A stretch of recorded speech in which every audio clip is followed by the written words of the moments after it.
Hello friends. This is Fictional Vortex. How are you all? So in this video, we will see what if Naruto had the power of the Demon Prince of Jurai. But before we start, if you want more stuff like this, then be sure to subscribe and like this video. And if possible share this video with your friends. Now let's start the story. It was the eve of Tenchi and Ayaka's wedding and Sasami, Washu, and Ryoko sat in the living room just having tea as Ayaka was storming around the house screaming about how nothing was done. How can you three be so lazy?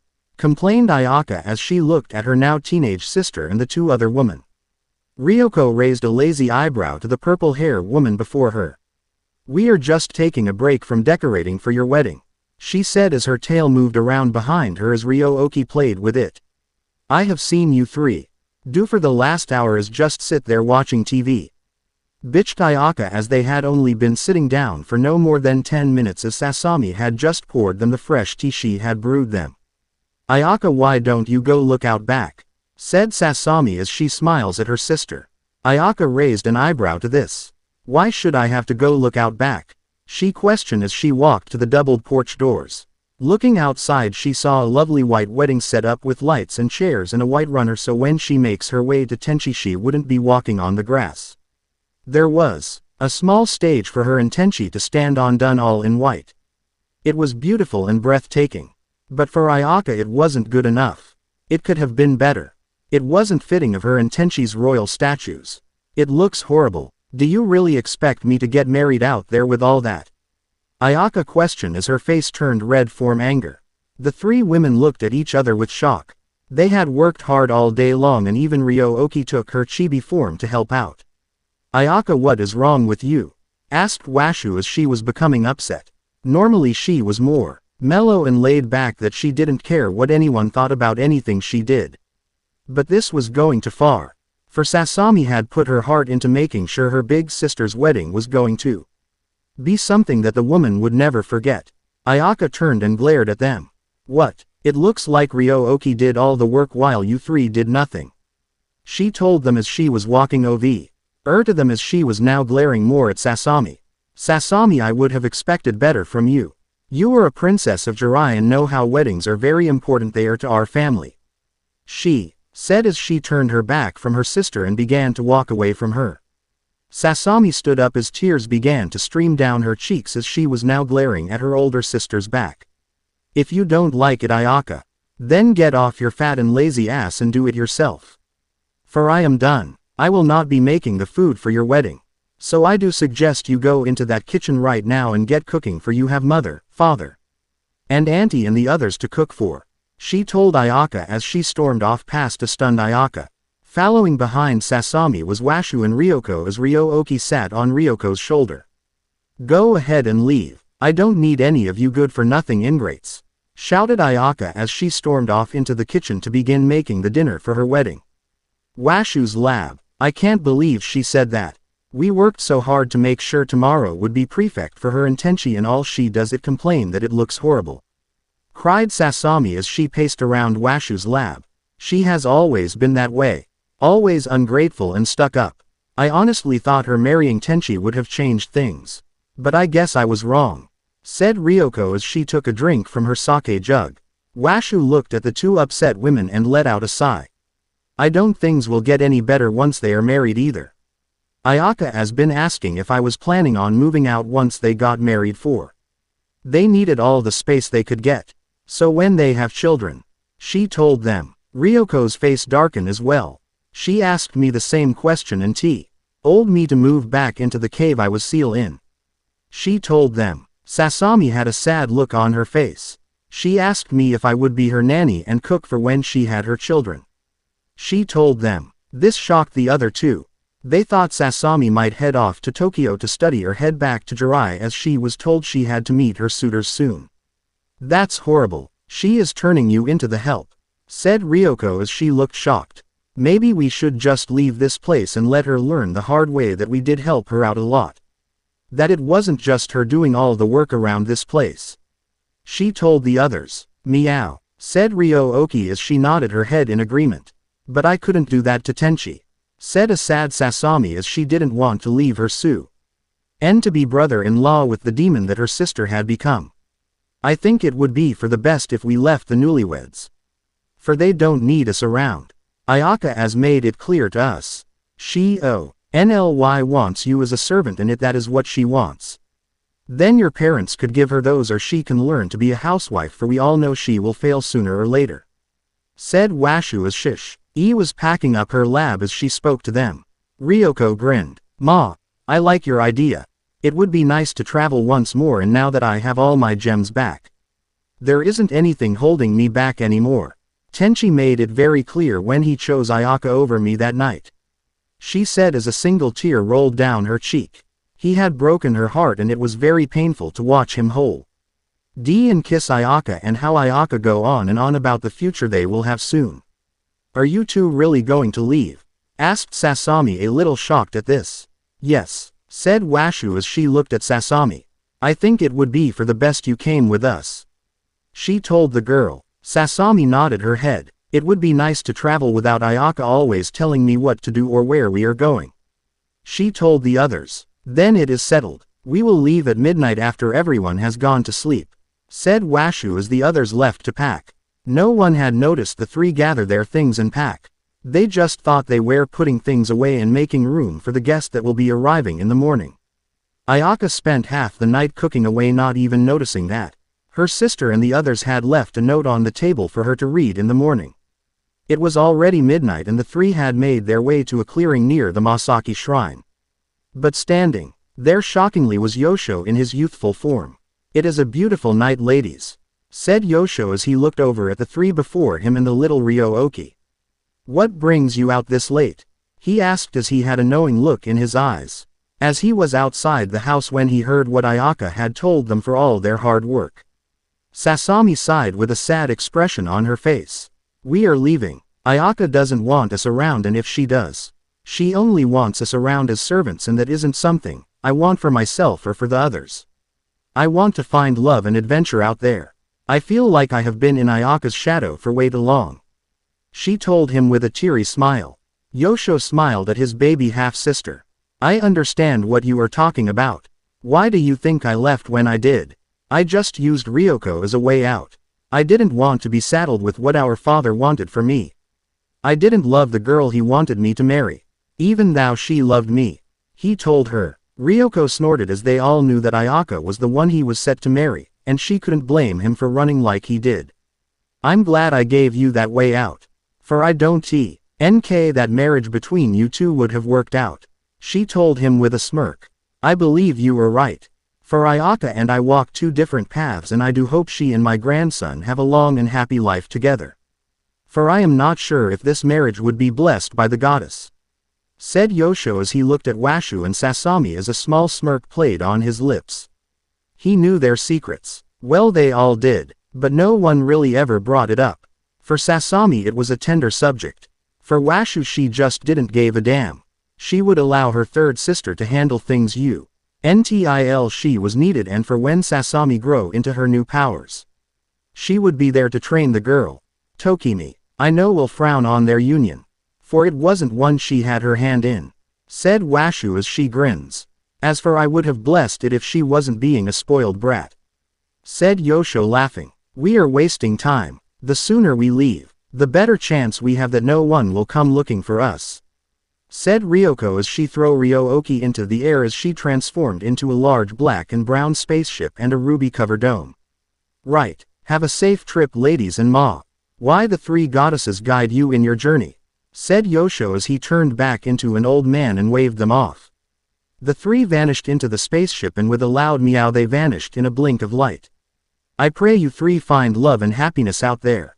Said Yosho as he vanished back into the shadows as he found Tenchi standing there with the letter in his hands. Let them go boy, it is for the best. With that said he walked back into his shrine. But grandpa, said Tenchi as he didn't want to lose three people from his life. From the shrine doors, you have chosen your new life with Ayaka. Now allow them to start their new lives without you too. Said Yosho as he slammed the sliding door shut. Tenchi let his head drop and slowly walked back to his home. As his father had just arrived on the midnight train from Tokyo. Outer space. Where are we going? Asked Ryoko as she wanted to go somewhere new. Somewhere she had never been to. Washu pulled out her computer and typed a few things and pulled up a large map onto the screen before them all. Well, we have traveled all these areas and we want to go somewhere that no one from Jurai would come and find us. She told the two as Sasami nodded her head.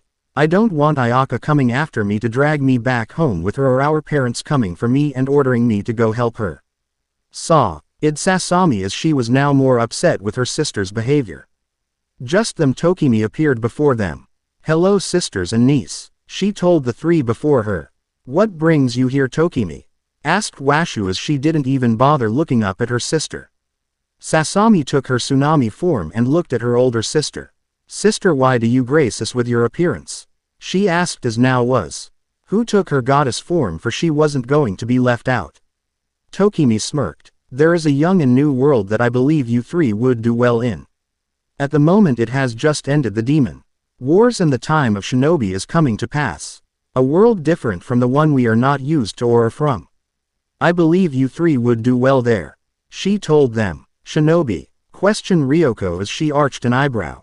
Yes young Ryoko. Shinobi or ninja, I believe you would enjoy playing with them and having grand adventures with them. It would be a change for you three. She Tokimi as she smiled. What is the catch? Asked Washu as she narrowed her eyes at her sister. She knew Tokimi wouldn't come to her just to tell her about a new world just out of the kindness of her heart. Oh Washu, can't I do something nice for my family? Asked Tokimi. She does have a point. You never do anything out of the kindness out of your heart. Said Ryoko as she knew something was up. Tsunami just narrowed her eyes. Tell us sister, what is the reason for this? She asked her sister. With a sigh Tokimi looked at her family and smiled softly. There is a prophecy of the child of light. That child will not be born unless you Tsunami do not go to this world to the elemental nations and marry the head of the Uzumaki clan. She told the youngest of her sisters. Tsunami looked at Tokimi with shock. Even Washu was shocked at this. What are you talking about?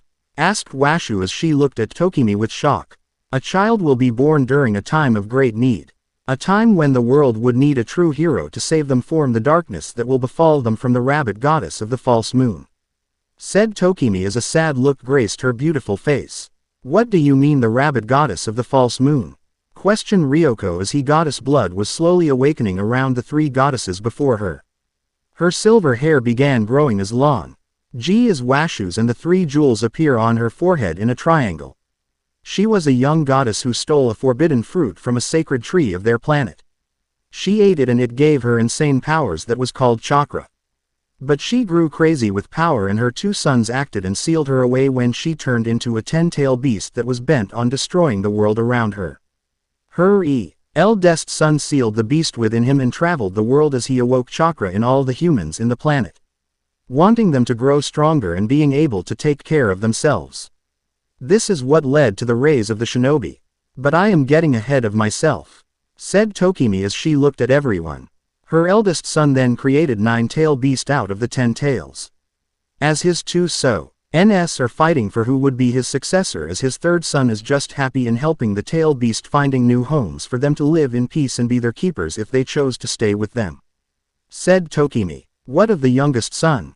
Asked Tsunami as she looked at her sister. Tokimi smiled at her. He went to the moon to become his mother's keeper. He and his children will spend their even lasting days watching over her, making sure she never breaks free from her prison. Said Tokimi. So you want Sasami to go to this planet to the living in the lands called the element Al nations to find this husband that you have found for her. For she will be the one to be the mother or grandmother of this child of the light that you were saying there is a prophecy about. Asked Ryoko as she was a little annoyed now. Tokimi looked at her niece. Yes, my dear niece. That is what I am saying. She told Ryoko. Washu just laughed. That is rich Tokimi. Tsunami sat air quietly as she looked down at the small pond that was before her. She looked down at Sasami. We should do it. A new world and a new home for us. A place we can be happy at. Tsunami, I want to do this. For once I am older. We are going to be one and I want to be happy in knowing I chose something that was meant to be. Even you told me a long time ago I was meant for great things. So please let's do this. said Sasami as she looked up at Tsunami as she smiled at her older self.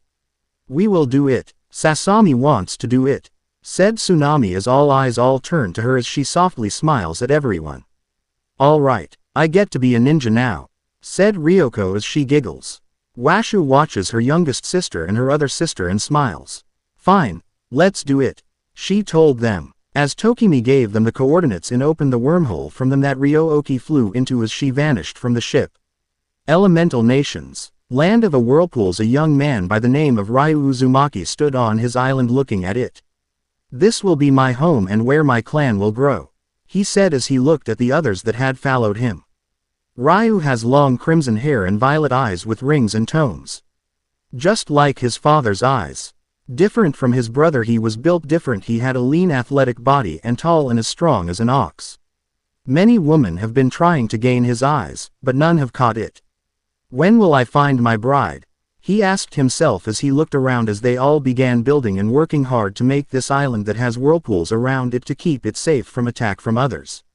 Out in the forest surrounding the new and young village of Uzu.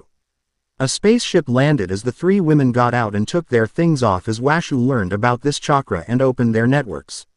So they know how to use it. Ryo-Oki turned back into herself and jumped onto Sasami's shoulder as they began to walk to where they could hear people talking and building. So this is where we are meant to be to meet Sasami's future husband, teased Ryoko as she grinned at the teen girl. Ryoko, please, I am already nervous enough about meeting this man that Tokimi wants me to meet, said Sasami as she was trembling a little. Washu looks at the two and smiles. It will all be fine. And Ryoko, no flirting with anyone until we find this Uzumaki that Tokimi wants Sasami to meet, she told her daughter. You got it. I don't think I need to find me a boyfriend right now or a bed buddy. I just need to grow and learn more about these shinobis, said Ryoko as she had grown a lot during their trip there. They walked for what felt like 3 hours, but it was more than an hour and a half. Ryoko mostly floated. Ryoko, I think you need to stop floating so much. They are not used to seeing a thing like that, and we don't need people calling you a demon or calling you other things like they did back on Earth, said Washu as she worried for her reckless daughter. Yeah, alright, said Ryoko as she landed as they heard something rustling coming from the tree line near them. They all looked to it as they didn't know if it was human or animal. Just then a man with crimson hair broke through the tree line carrying a wild boar on his shoulder and dragging around tied to a rope in his right hand. He stopped and looked up from the ground as he heard two women talking. His violet eyes met bright pink eyes. Sasami softly blushed as she looked at the crimson hair man. Ryu softly blushed as his violet eyes looked her over. She was beautiful with her long teal hair and large pink eyes. Hello, he said. Hello, said Sasami as she softly smiled at him. Are you lost? Asked Ryu as he kept his eyes on Sasami. Yes, we are, said Sasami as she softly smiled as she moved up her right hand to push a loose lock of her teal hair behind her ear. Allow me to show you to my village, said Ryu as he shyly smiles at Sasami. Ryoko stood behind grinning ear to ear like the cat that ate the canary. As Washu watched the two and wondered if this was the young man that Sasami was meant to meet. He looks at Sasami once more before speaking. May I know the name of the lovely maiden before me? He asked. Sasami blushed brightly. My name is Sasami Jurai. May I know your name, fine sir? She asked him. He smiled even more. My name is Ryu Uzumaki, and Uzukage of the Uzu no Kuni are known as the land of Whirlpool. We are a young shinobi village, he told her. Sasami and the others' eyes widen as they hear his last name as Uzumaki. They had found the man that Sasami was meant to be with. Within Sasami, Tsunami smiled as her younger self has found happiness before they become one. By the looks of it, this man will give her all the love she would ever want and need. Time skip. Ryu stood with his troops as Sasami, Tsunami stood at his right and Washu and Ryoko stood behind the two of them. Kumo, Iwa, Hiri troops will be here in the morning.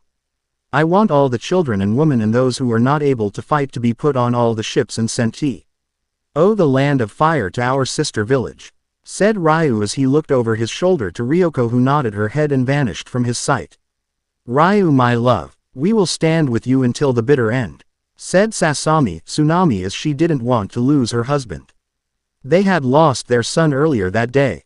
He was the second Uzukage and he was killed by one of the 7 swordsmen from the Ms. T for his sword that was made for him in his honor guard. I know my eternal storm. We will stand strong until we know our granddaughter is safe in Konoha with our daughter Mito-chan. Said Ryu as he kissed Sasami on the lips. They are sending over 15,000 troops. They believe their numbers will overwhelm our small numbers of only 1,500. Said Washu as she sat on her floating pillow with her computer before her. That is fine. We will make sure not a single one of them will return. For this will be Uzu's last stand and the turning point in the war for Konoha and Suna. Sigh. Ryu as flames could be seen in his violet eyes. All his troops stood at the ready as they told their loved ones their final goodbyes. For they knew this would be the last time they would ever see each other. For this was their last stand and Uzu would fall. But not without a fight. Konoha. Kushina had left days before anyone knew of the attack that was coming to her former home. She had been sent to her aunt by request and her father was eager to get her out of the village. Since her mother was away on a mission. Flashback. Kushina, you are being sent to Konoha. Said Seto as he looked at his 8-year-old daughter. Kushina looked at her father as she put her sword down. What do you mean I am being sent to Konoha, father? She asked him as she felt a little uneasy at this idea. Seto sighed and softly smiled at his daughter. My sister Mito is grown very ill and has requested that I send you to take over as the new Jinchuriki of the Kyubi no Kitsune. He told her as he saw her face pale. Is this why you sent mother out of the village? So she wouldn't be here to find out that you are doing this? She questioned him with angry in her violet eyes. No, my dear girl, your mother is the best spy we have. And I needed her to go and find out about the attack that is to come to the village. I need to know about how many troops they are planning to send out way. Said Seto as his eyes softened. I would never in a million years send you away. But Kushina-chan, my hands are tied.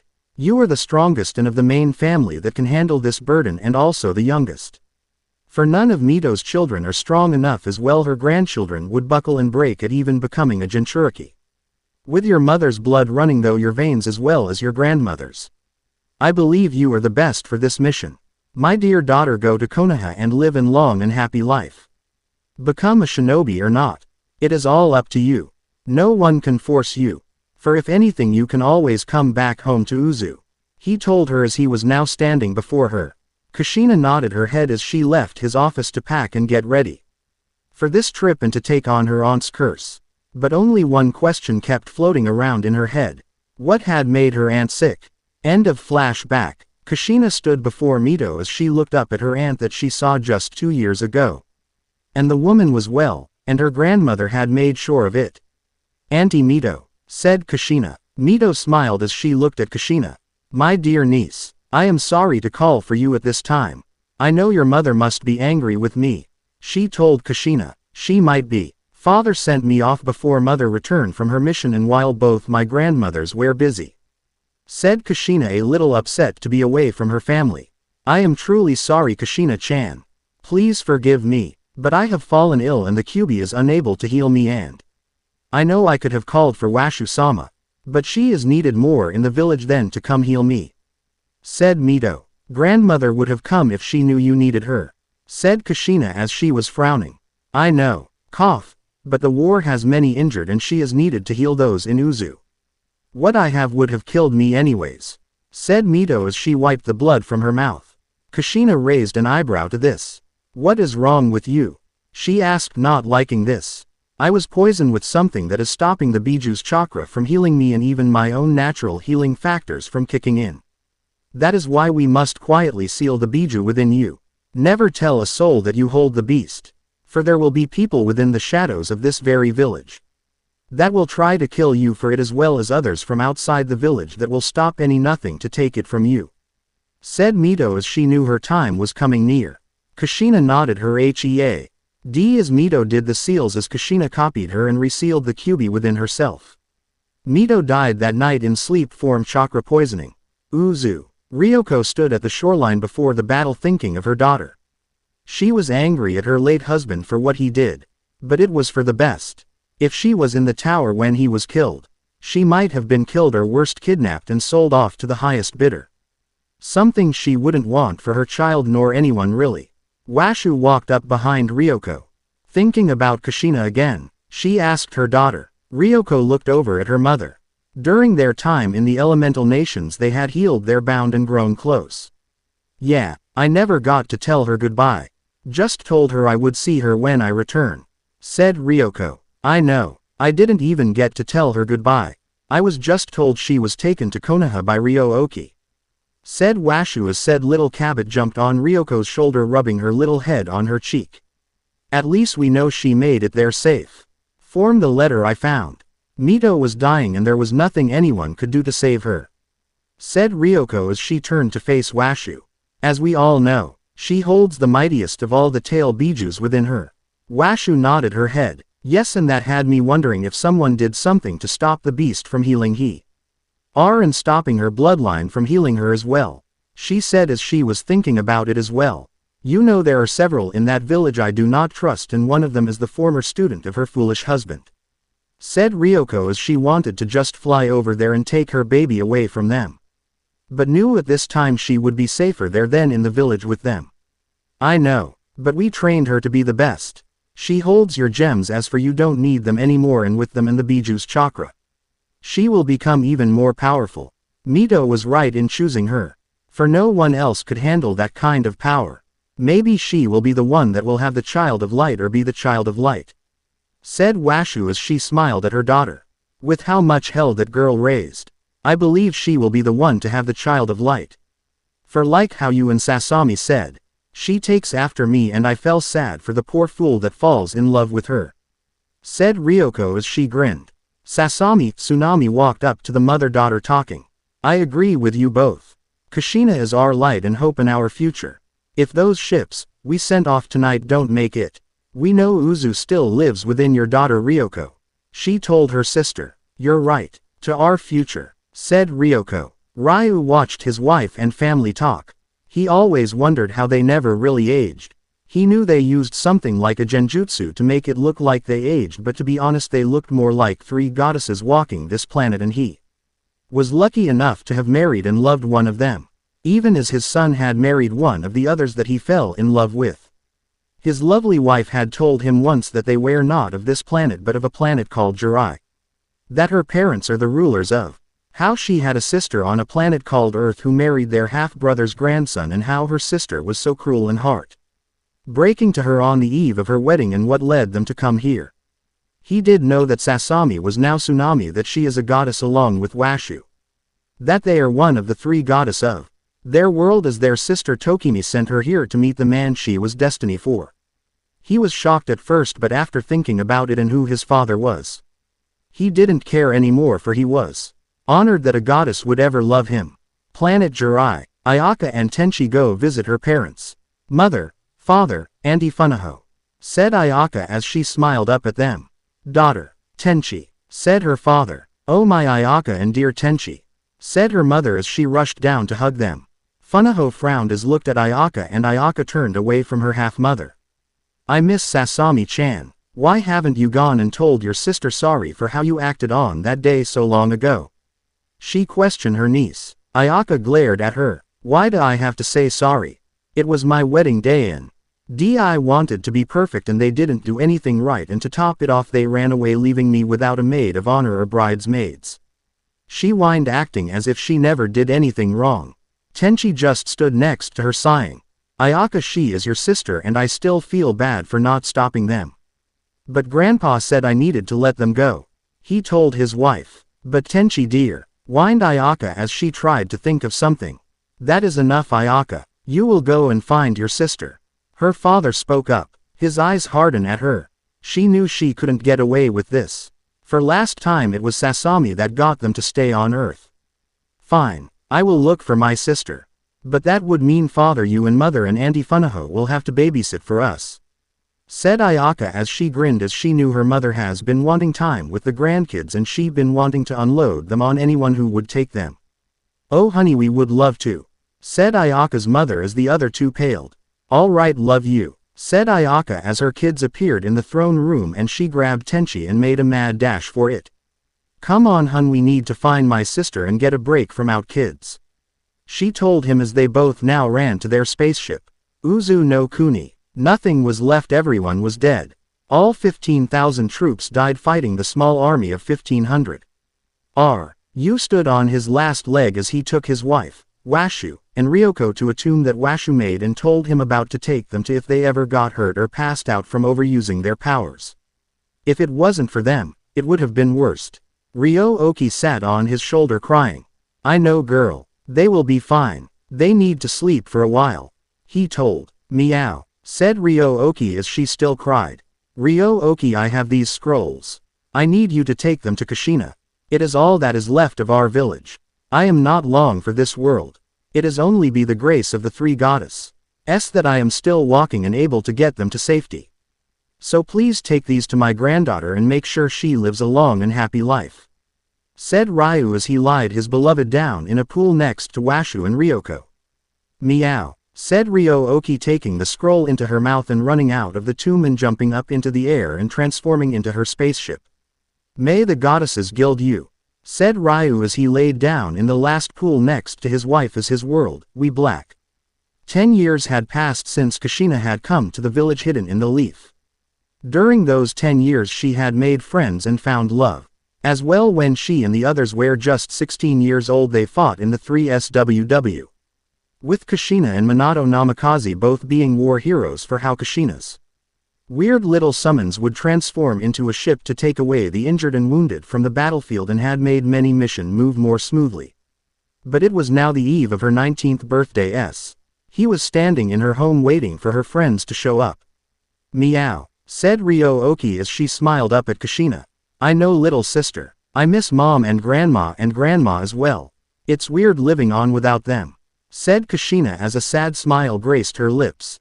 Meow, said Ryo-Oki as she hugged Kushina. I think it is time for you to get to bed, little one, said Kushina as Shish-E took her little sister's hand and led her into her own bedroom. Meow, meow, said Ryo-Oki as she jumped into her bed with her carrot pillows and blankets. Good night, Ryo-Oki. May the Re-goddesses protect you in your sleep, said Kushina as she shut Ryo-Oki's bedroom door. Walking into her living room, she saw Minato standing there. Hey Minato-kun, she said as she walked up to him. Minato looked over at her with a soft smile. Hey Kushina-chan, he said as he pulled her into a hug and kissed her softly. Kushina softly blushed as she was still shocked that Minato loved her and wanted to date her.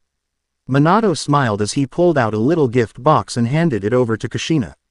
I have something for you, he told her as she looked at the box a little puzzled. What is it? Asked Kushina as excitement lighted up her eyes as she looked up at Minato. I don't know. Why don't you open it and we'll find out together, said Minato with a small smirk on his face as he got down on one knee as Kushina was busy opening the little gift box. Inside the box was a ruby and sapphire ring. Kushina-chan, would you marry me? He asked as she looked down at him from the ring in the box. Tears welled up in her eyes as she fell down to her knees. Yes, I'll marry you, she cried, hugging him. Minato let out a breath he hadn't known he was holding, as Kushina slammed into him at full force.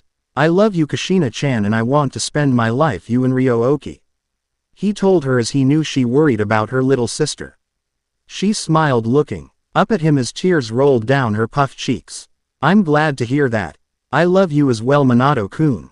I'm happy you love me and Ryo-Oki, she told him. Off in the doorway stood Ryo-Oki and her little girl from. She was crying as she saw her sister was really happy and that she was getting a big brother. The gems that Ryoko had given Kushina glowed softly as Kushina could hear Ryo-Oki speak. Kushina smiled, looking up to the doorway and opened her arms to allow Ryo-Oki to join her and Minato. They are now a family and she wanted Ryo-Oki to know no matter what they will always be together. 2 years later, evening of October 10th. Kushina had gone into labor and Ryo-Oki had rushed her to the safe house and had the Anbu notify Minato of what was happening. Because of Kushina being the holder of a Biju, she needed a seal master to keep her seal stable as she goes into labor, and with Jiraiya playing a fool and off somewhere, that only left Minato to take care of his wife's seal. Anyways, it was better this way, for Minato didn't want Jiraiya looking at his wife's belly. He was still upset with the man spying on them on their wedding night and the night Kushina got pregnant with their son. Minato had shown up in time as Kushina had began to push and the seal became unstable for a brief moment. He had poured his chakra into stabilizing it as Kushina held onto his other hand. Ryo-Oki stood off to the side. She was so worried for her sister. She was at her wit's end when Ryoko had Kushina. Now she was reliving those feelings again. But this time it was more dangerous for her sister had a monster sealed within her, and if it got out, nothing good would come of it. You're doing well, my love. Just keep pushing and don't worry about the seal. It's fine, said Minato as he smiles at his beloved.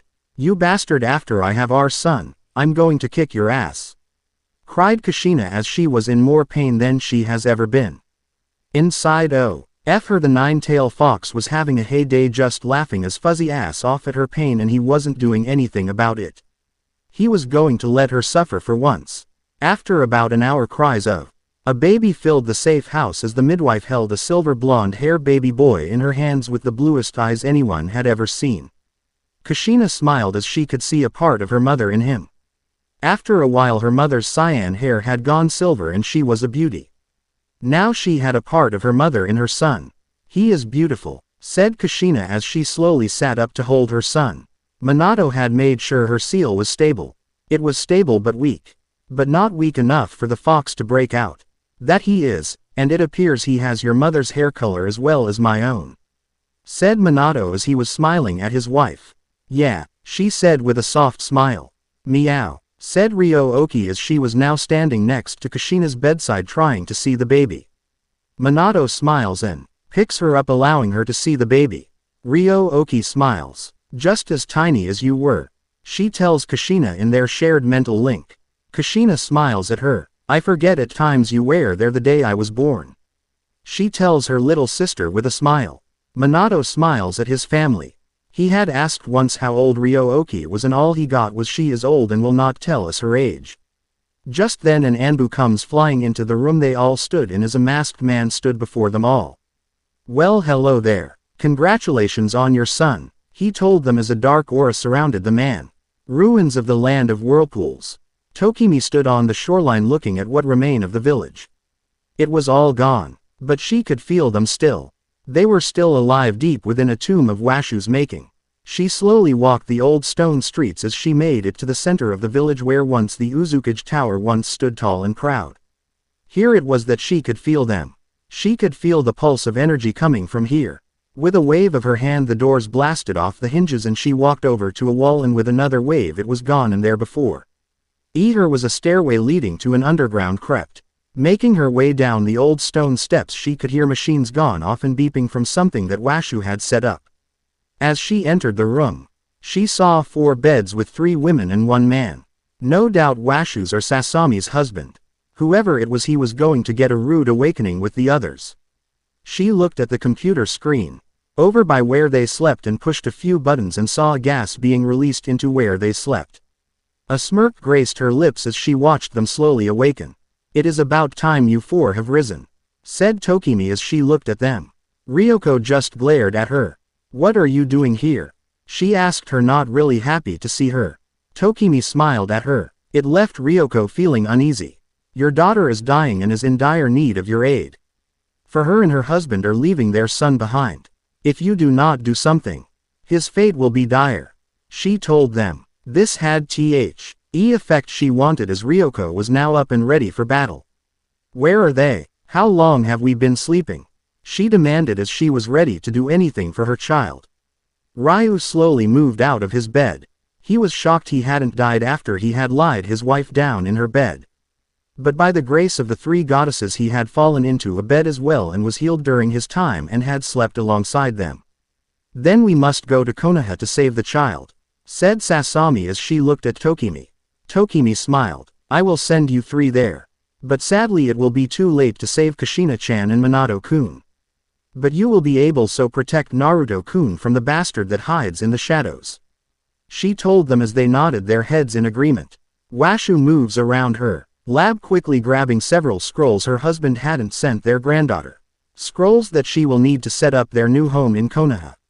I'm ready, said Washu as she had sealed them all. I into a tattoo on her arm and was standing next to her husband in her chibi, from which at times freaked him out. "Tsunami, would you please be so kind to help me?" said Tokimi as Washu knew what was coming and walked over to her sister and took her goddess from as well. Ryu and Ryoko stood in the middle of the three goddesses as they linked hands and with a flash of light had teleported to where a baby laid crying.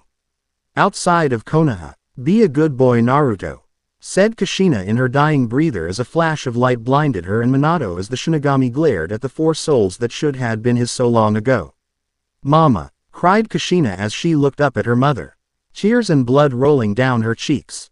Ryoko turned around at the sound of her daughter's voices. A knot was in her throat as she saw a huge claw in the center of her daughter. Kushina-chan," cried out Ryoko as the Shinigami took this time to finish the sealing of the Kyuubi. But was stopped from taking half the Biju soul by Tokimi. "You will seal it whole within the boy," growled out Tokimi as she glared death in the eyes. With a nod the Shinigami did as the goddess had ordered. Both Minato and Kushina fell to the ground with just a little life left in them. "Mama, please protect our son," said Kushina as the light faded from her eyes. She was too weak from giving birth and having the Biju ripped out of her and then fighting the masked man, and the final nail in her coffin was Kurama's claw through her gut. She had lost too much blood and there was nothing anyone could do to save her. "Protect him from the masked Uchiha," said a weak Minato as the light left his eyes as well. Washu had never liked the Uchihas since she had met Madara Uchiha on the wedding of Mito to her husband. Ryoko knelt down and picked up the crying baby. "Shish, Naruto. It will be all right," she told him. They watched as the gems that once belongs to Ryoko float from Kushina's body and to Naruto taking their place on both of his wrist and softly glow. Ryo-Oki come limping out of some bushes in her human form. She had planned to take the baby and run. For Minato told her to keep Naruto away from Danzo and the elders, for they would only use and hurt the boy. She wasn't going to let her nephew be hurt or used by some old fools. "Ryoko," cried Ryo-Oki, though their mental link. Ryoko smiled as she looked at her little sister. "Ryo-Oki, my dear little sister," she said with tears in her eyes. Tokimi looked over to the tree line as Ryu pulled out his sword as Tsunami turned back into Sasami and Washu got ready to fight as Ryoko pushed Ryo-Oki behind her. Just then the third Hokage landed before the group with a team of Anbu and a white-hair man. "Ryu," said the third Hokage as he saw his friend standing before him. Ryu blinked a few times and looked closely at the old man before him. "Sarutobi," he asked with a tone of shock and surprise in his voice. "What is the meaning of this?"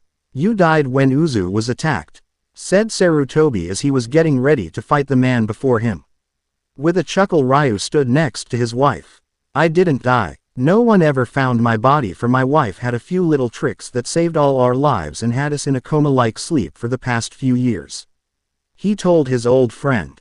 His old eyes looked over at Washu, who looked like a young girl, and then the Sasami, and then finally Ryoko, who was holding a baby with Ryo-Oki peeking out from behind said woman. "Ryo-Oki, is that really Ryoko?" questioned Sarutobi, for he knew the little girl had a special link no one could copy. With a nod of her head he was shocked to see 4 people back from the grave and a strange Omon standing with them. He looked at her. "Before you ask, I am the goddess Tokimi.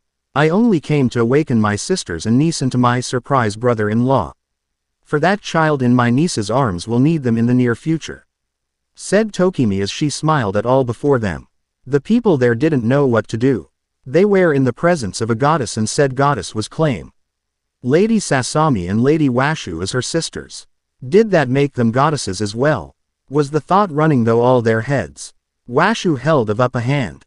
"Those questions will only make trouble. For now we will leave things how they are," she told them as they just nodded their heads to her. For they didn't want to upset the woman. They heard stories of her in the wars. She was known as the mad scientist, for no one knew what type of poisons she used and could never counter her. Not even Lady Tsunade could match her in making poisons. "We are his family and is Kushina's mother. It falls to me and my family to raise my grandson," said Ryoko as she wasn't going to take no for answer. "What happened to the Kyuubi?" questioned the white-hair man. Tokimi glared at him. She made a crimson orb appear in her hand. "It is nothing for you to worry about, old fool. You should worry more about your godson and not worrying about reporting to the dogs you serve." she growled out as all eyes were on him now. Jiraiya? Questioned Sarutobi. The now named Jiraiya looked away. He couldn't answer his old sensei, for he had sold his soul to the devil, and with that he had vanished in a poof of smoke. Your old student works for those fools you call your friends, also known as the village elders. He was to take Naruto to them if he found out the Kyuubi is sealed within the boy. For the one you call Danzo wants a loyal weapon to call upon when the mood strikes him, and having control of the Nine Tails would be the ultimate weapon in his foolish old eyes. Sigh. Tokimi as she saw the shock on the man's face. His student had turned on him. But when? When had he began working for Danzo of all people? This was the question he would need to get the answers to. As well, with how the village is weak. Danzo will try to gain control and become the Hokage. You will never to step up and retake the hat once more, old man. For you do not wish to have mindless, emotionless zombies for shinobis running around this village. For they will not have loyalty to their land nor their home. It will all fall to him, said Tokimi as she glared at him. Stop. Ping him from speaking as she spoke once more. But with you taking back the hat, he will use the civilian council to take power away from you and the other two that are the elders on your council. You have a small window of time to make sure you as Hokage keep all your power as well. During that time replace the elders, for they are just puppets for Danzo's endgame. If this job is too much for you, then during the 3 to 4 years time find your replacement as Hokage. But it must be someone strong and someone who will not fall and become a puppet to Danzo and those foolish civilians that he uses as his puppets. She ordered him. Everyone was quiet as they listened to the goddess speak. We will live in the old Uzumaki compound that Mito had made for us, said Sasami as she softly smiled at Sarutobi. He couldn't believe that his sensei's mother-in-law was still so young and beautiful and standing before him. The Uzumaki bloodline was amazing, was his only thought. Very well, said Sarutobi as he nodded his head to Tokimi and Sasami's orders. He was going to have a massive headache by the time morning came. It had been 15 years since the birth of one Naruto Uzumaki Namikaze, the son of one Minato Namikaze and Kushina Uzumaki Namikaze. She had never dropped her family name, for she was the last of her family, last of her clan. As far as he knew, until the day her son was born and her mother had shown up with her grandparents. After Naruto had turned 5 years old, Ryoko had returned to the shinobi ranks as she had grown bored just sitting at home being a mother to her grandson. Don't get her wrong, she loved each second of it and wouldn't give it up for the world. But she was missing the action, and it was time for her to return to the battlefield. Naruto was doing well with Ryo-Oki by his side and her mother and Tsunami. Ryu had taken over in training the boy, and Washu had begun training him with his gems as Ryoko tried but kept messing up, and he kept summoning Kurama out of his seal. That wasn't a good thing. Washu and Tsunami being in the village when it was created, and also with Ryu as the in-laws of he first Hokage had become the new elders of the village. Danzo wasn't happy to lose his two most powerful puppets on the council, as he couldn't control the two women and they had beaten him at every trick he knew and tried to pull against them. Nothing he did was go enough. One night Danzo had sent his little root to kidnap Naruto, as he wanted to us the child against his grandparents as revenge for what they had done to him since returning. As he had lost Jiraiya as one of his little pawns, as it had come to light that Danzo blackmailed Jiraiya over Dan's death. For Jiraiya knew of he ambushed and was going to tell Tsunade, but Danzo poisoned him and then blamed him for what happened and told him he had gotten drunk and was with common whores. Danzo even had photos of Jiraiya buying with whore that night. The mission went wrong. But even with it coming to light that Jiraiya had been used, it wasn't enough for Washu and Ryoko to trust him around Naruto.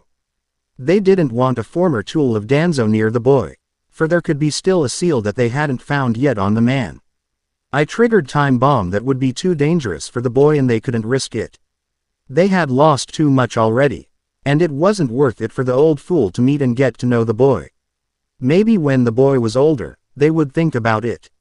But just maybe. But we are getting off track here.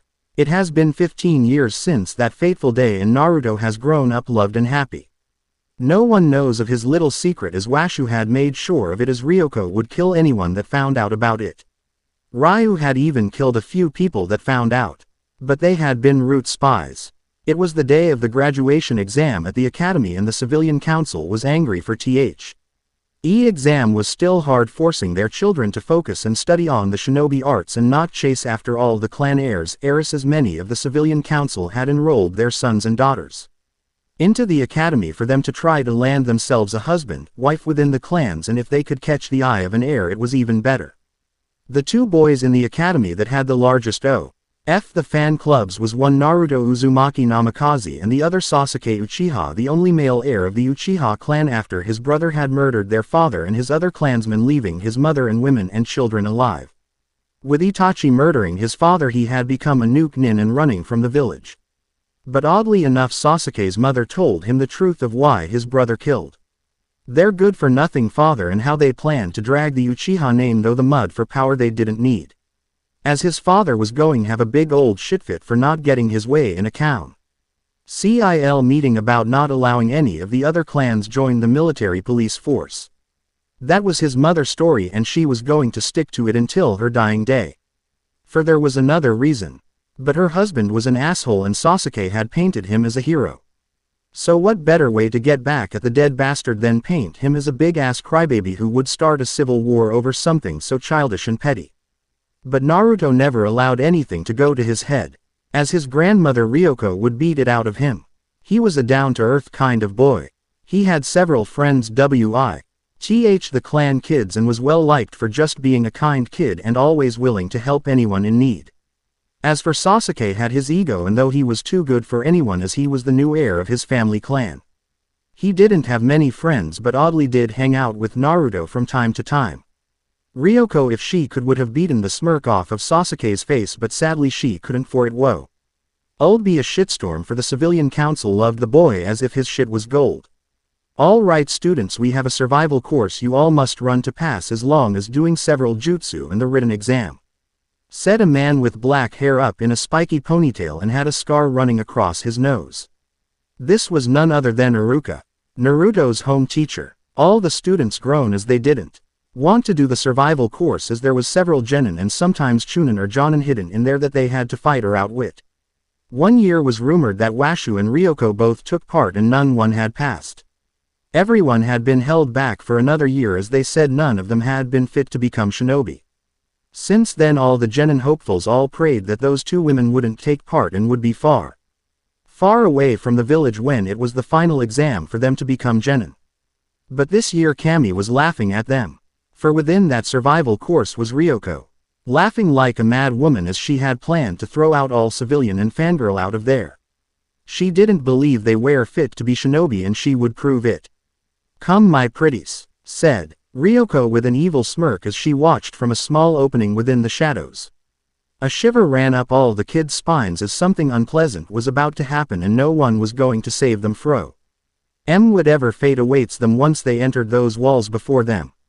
Mizuki stood off to the sidelines just eyeing each kid as he studied them all.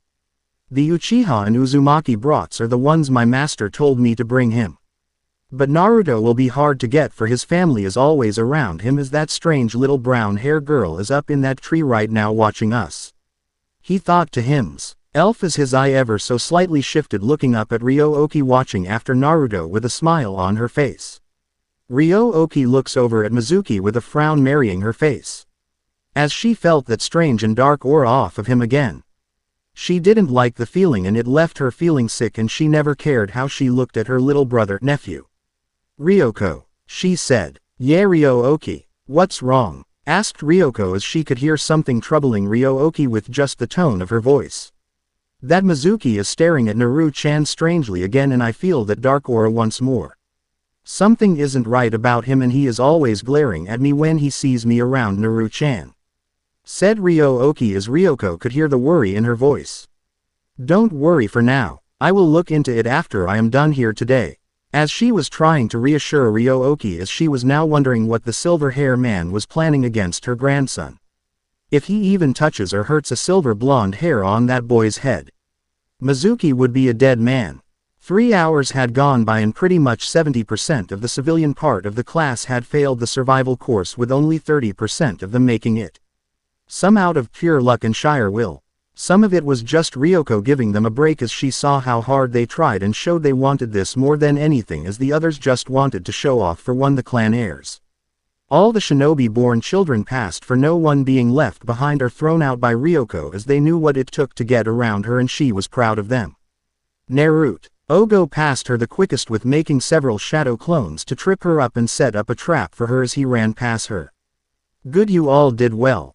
Those of you who didn't make it, I'll see you in 2 weeks and be ready to study and work your tails off," said Iruka as the ones that failed left the training field. Some heading home and others going to the library to get some scrolls to try. With and others just giving up and moving on the civilian schools. "Alright, line up and next we will do the jutsu part of the exam," said Iruka as the kids all lined up. Everyone lined up. Naruto looked on board as he saw his grandmother grinning like a man-woman as she done what she was tasked with. He waved at her as she waved back at him. "Alright Naruto, you need to do the clone, hedge, and replacement jutsu, and if you knew any others would be extra credit," said Iruka as he had already gone though everyone, and the only remaining person was Ino. Naruto nodded his head, as he smirked at Iruka and did a cross symbol and whispered out. "Shadow clone jutsu," he said. Iruka looked on with horror that an academy student was doing a jonin jutsu, and even then, not all jonins can't even do it as well. There was 6 copies of Naruto standing alongside him as all 6 of them took on the hedge of his grandparents, parents, and Hokage, and Naruto himself took on the form of the Kyuubi, scaring the shit out of the 2 chunin teachers. Then replaced himself with Ryoko, who was looking all wide-eyed at everyone as she was floating in the air looking at them all. "Damn it Naruto," said Ryoko as she turned to look over at her now normal-looking grandson. Naruto smirked at her. "Sorry grandma," he said as he rubbed his hand behind his head as he walked back over to them. "Who taught you the shadow clone?" demanded Iruka. Naruto looked over at him as he was standing next to Ryoko as he started to float right next to her. She did," he said as he pointed at Ryoko as she looked over at Iruka. "What? He has chakra reserves as high if not higher than a jonin, and that is due to his family bloodlines from Uzumaki and mine and a little from his father," said Ryoko as she grinned. Sasuke glared at Naruto, for the boy was more powerful than him and it didn't sit well with him. "Not one little bit." Iruka nodded dumbly as he watched the 2 floating before him. "Do you know any other jutsus?"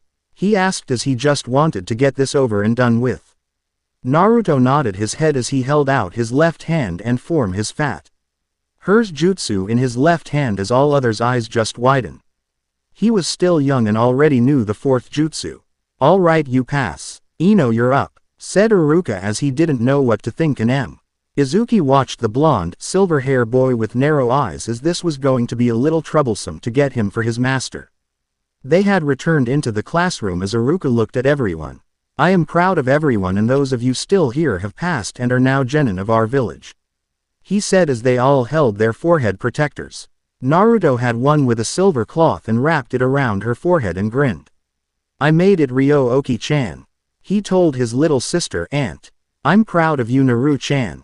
You have done well," said Ryo-Oki. Outer space. A Jurai shippa paired into the space just outside of the Earth that held the elemental nations.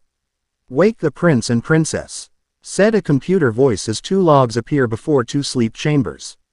Inside the T-Wo sleeping chambers held none other Ayaka and Tenchi. They had been sleeping for more than 25 years, as it had taken 30 years to find Sasami and the others that had vanished before their wedding with the help of Lady Tokimi. Ayaka slowly opened her eyes as the glass over her sleeping chamber opened as she looked over to see Tenchi push out of his own. "Tenchi," she said. "I think they might have found her," said Tenchi looking over at Ayaka as the 2 log before them appeared. "Princess Ayaka, Prince Tenchi. We have found Princess Sasami and the other 2, said the log with red writing on it. "Good, take us to them," said Ayaka as she wasn't in the mood to play around. "There isn't a beacon on this planet for us to land safely," said the ship computer. "Then figure it out," growled out Ayaka as the ships knew how to land without one. Uzumaki compound. Washu glared at her computer. Her sensors had been going off with a spaceship had entered the planet orbit. "Alright people, get ready, I think Ayaka has finally found us," she yelled to the others. Everyone in the house walked into the living room looking at the dark Pinkett. Naruto walked up to her. "What do you mean, Grandma?" he asked her as he sat down next to her looking at the computer screen before her. "It's just the damn spoiled-ass princess that is the sister of your grandma Tsunami," said Ryoko as she came through the wall from the kitchen as Ryu was standing in the doorway leading to the kitchen as Tsunami was coming down the stairs. Tsunami had a small frown on her face. "I really don't want to see Ayaka. I have my own life and I am no longer Sasami," she said as Naruto looked up at her as he was now floating upside down. For he knew the story about his grandma. There and her being two souls becoming one. "Even if you don't want to see her, it appears your parents have ordered her to find you," said Washu as she was frowning even more. "Also they will be here any second now," she said as a crash was heard from outside of their home. "Damn it," yelled Ryu as he'd been working hard in building that lake for the past few yards. Everyone ran outside of the house to look at the wrecked spaceship inside their lake. Ryu had a frown on his face as all his hard work was for nothing. He just glared at the two people walking out of the lake he spent a long time working on. "What the hell are you doing here, princess?" questioned Ryoko as you could hear the venom dropping from her words. Naruto just floated there watching the two newcomers as he wasn't impressed with his great aunt that looked like a wet rat with purple hair. Ayaka looked up from her wet dress to the one that was speaking to her. She narrowed her eyes at the demon Wong, and that she had fought so hard against to win Tenchi's love from. "Father has sent me to find you three," she growled out as she looked over at Tenchi as she pouted at him. "Well, you found us. You can go home now," said Ryoko as she turned to walk back into the house as she wasn't going to waste any more of her time with the two of them. Tenchi had broken her heart and she had no love or purple hair woman that was standing before her looking like a drowned rat. Tenchi sighed as he looked at their spaceship. It was wrecked and maybe a total lost. He wasn't sure yet for he would have to go back and check it. "That might be harder than what you think, Ryoko," he said with a small frown on his face. As this wasn't the welcoming he thought he was going to get from her. Ryoko narrowed her eyes at them. "Well, there is a hotel in the village you two can stay at," she told them as she vanished into the house as she wasn't going to waste any more time on the two. Naruto watched his grandmother vanish as he could feel the hurt and sadness coming from her. He turned back at the two newcomers and narrowed his eyes at them. "Grandma Tsunami, is this really the Omon that was so cold-hearted to you three so long ago?" he asked as he was floating over to Tsunami as Ryu stood next to his wife. Tsunami looked softly at Naruto with a shadow of a smile on her lips. "It was ages ago, my dear boy. But yes, this is my sister Ayaka," she said as she turned to look at Ayaka, who had wide eyes looking at her little sister that was no longer Sasami but now the goddess Tsunami. "Tsunami, when did that happen?" questioned Ayaka as she was still shocked at this little bit of information. Tsunami narrowed her eyes at her former life sister. "It happened a long time ago, Ayaka. You shouldn't worry yourself about the past." "But why are you here?" she questioned the woman before her.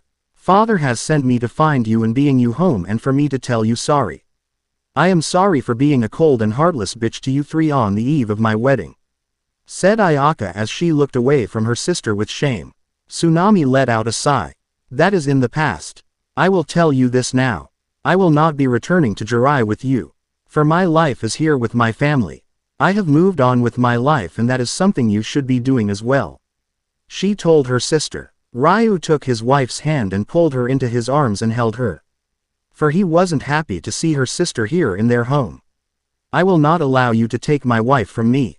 I will fight you till the bitter end for her," he growled out. This now had both Ayaka and Tenchi looking at the crimson hair man with wide eyes. "What do you mean your wife?" questioned Tenchi this time, as he was shocked to learn the crimson hair man that has been standing next to his wife's sister was her husband. "The three goddesses blessed me with this beautiful and loving woman. I would fight the devil himself if anyone ever tried to take her from me," said Ryu as he narrowed his eyes at Tenchi as he was ready to summon his swords from his seals on his hands. Washu smirked. "You have fought the arms of hell for her." She laughed as she looked over at him. Ryu smirked as he nodded his head to this. "But it appears I will have to fix your ship. I will have it done in a week's time.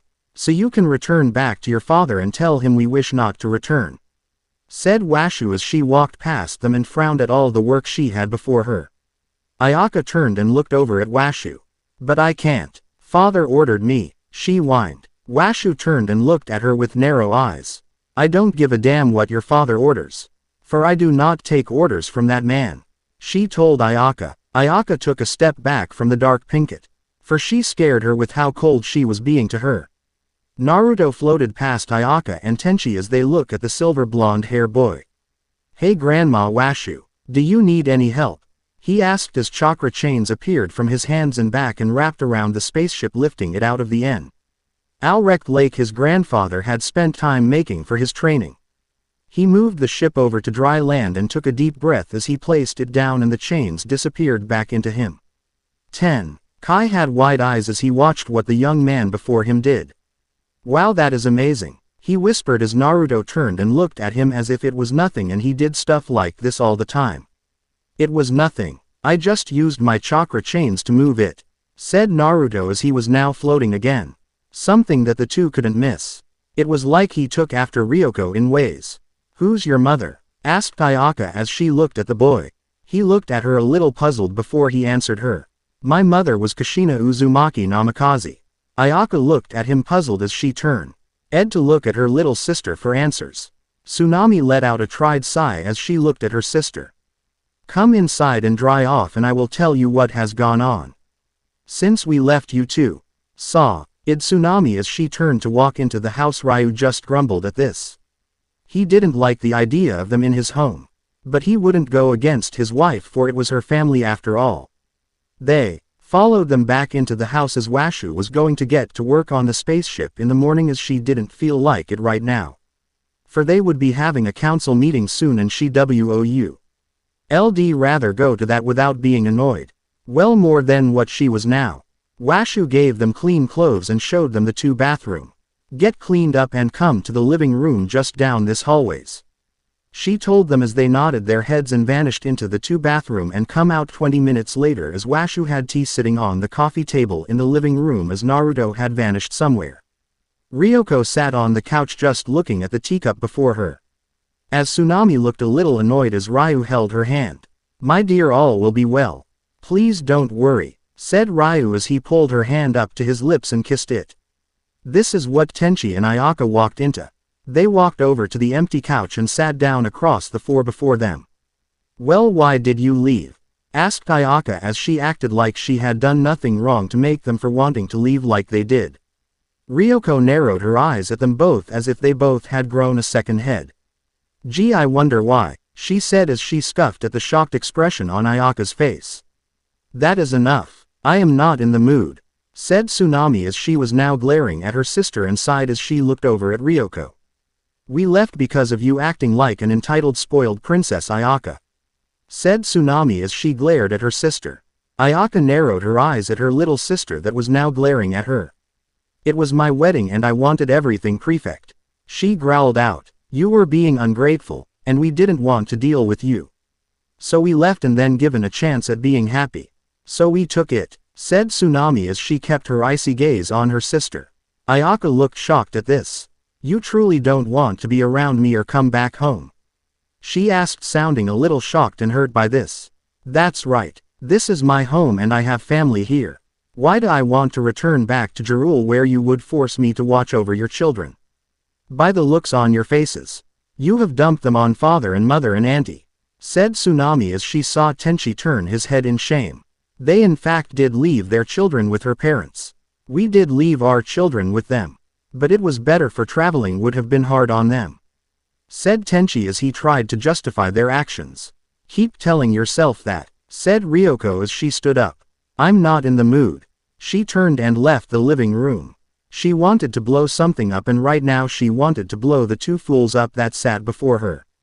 Naruto had left meet up with his friends as his grandparents had to deal with the two unwanted visitors and figured it would be best to not be around.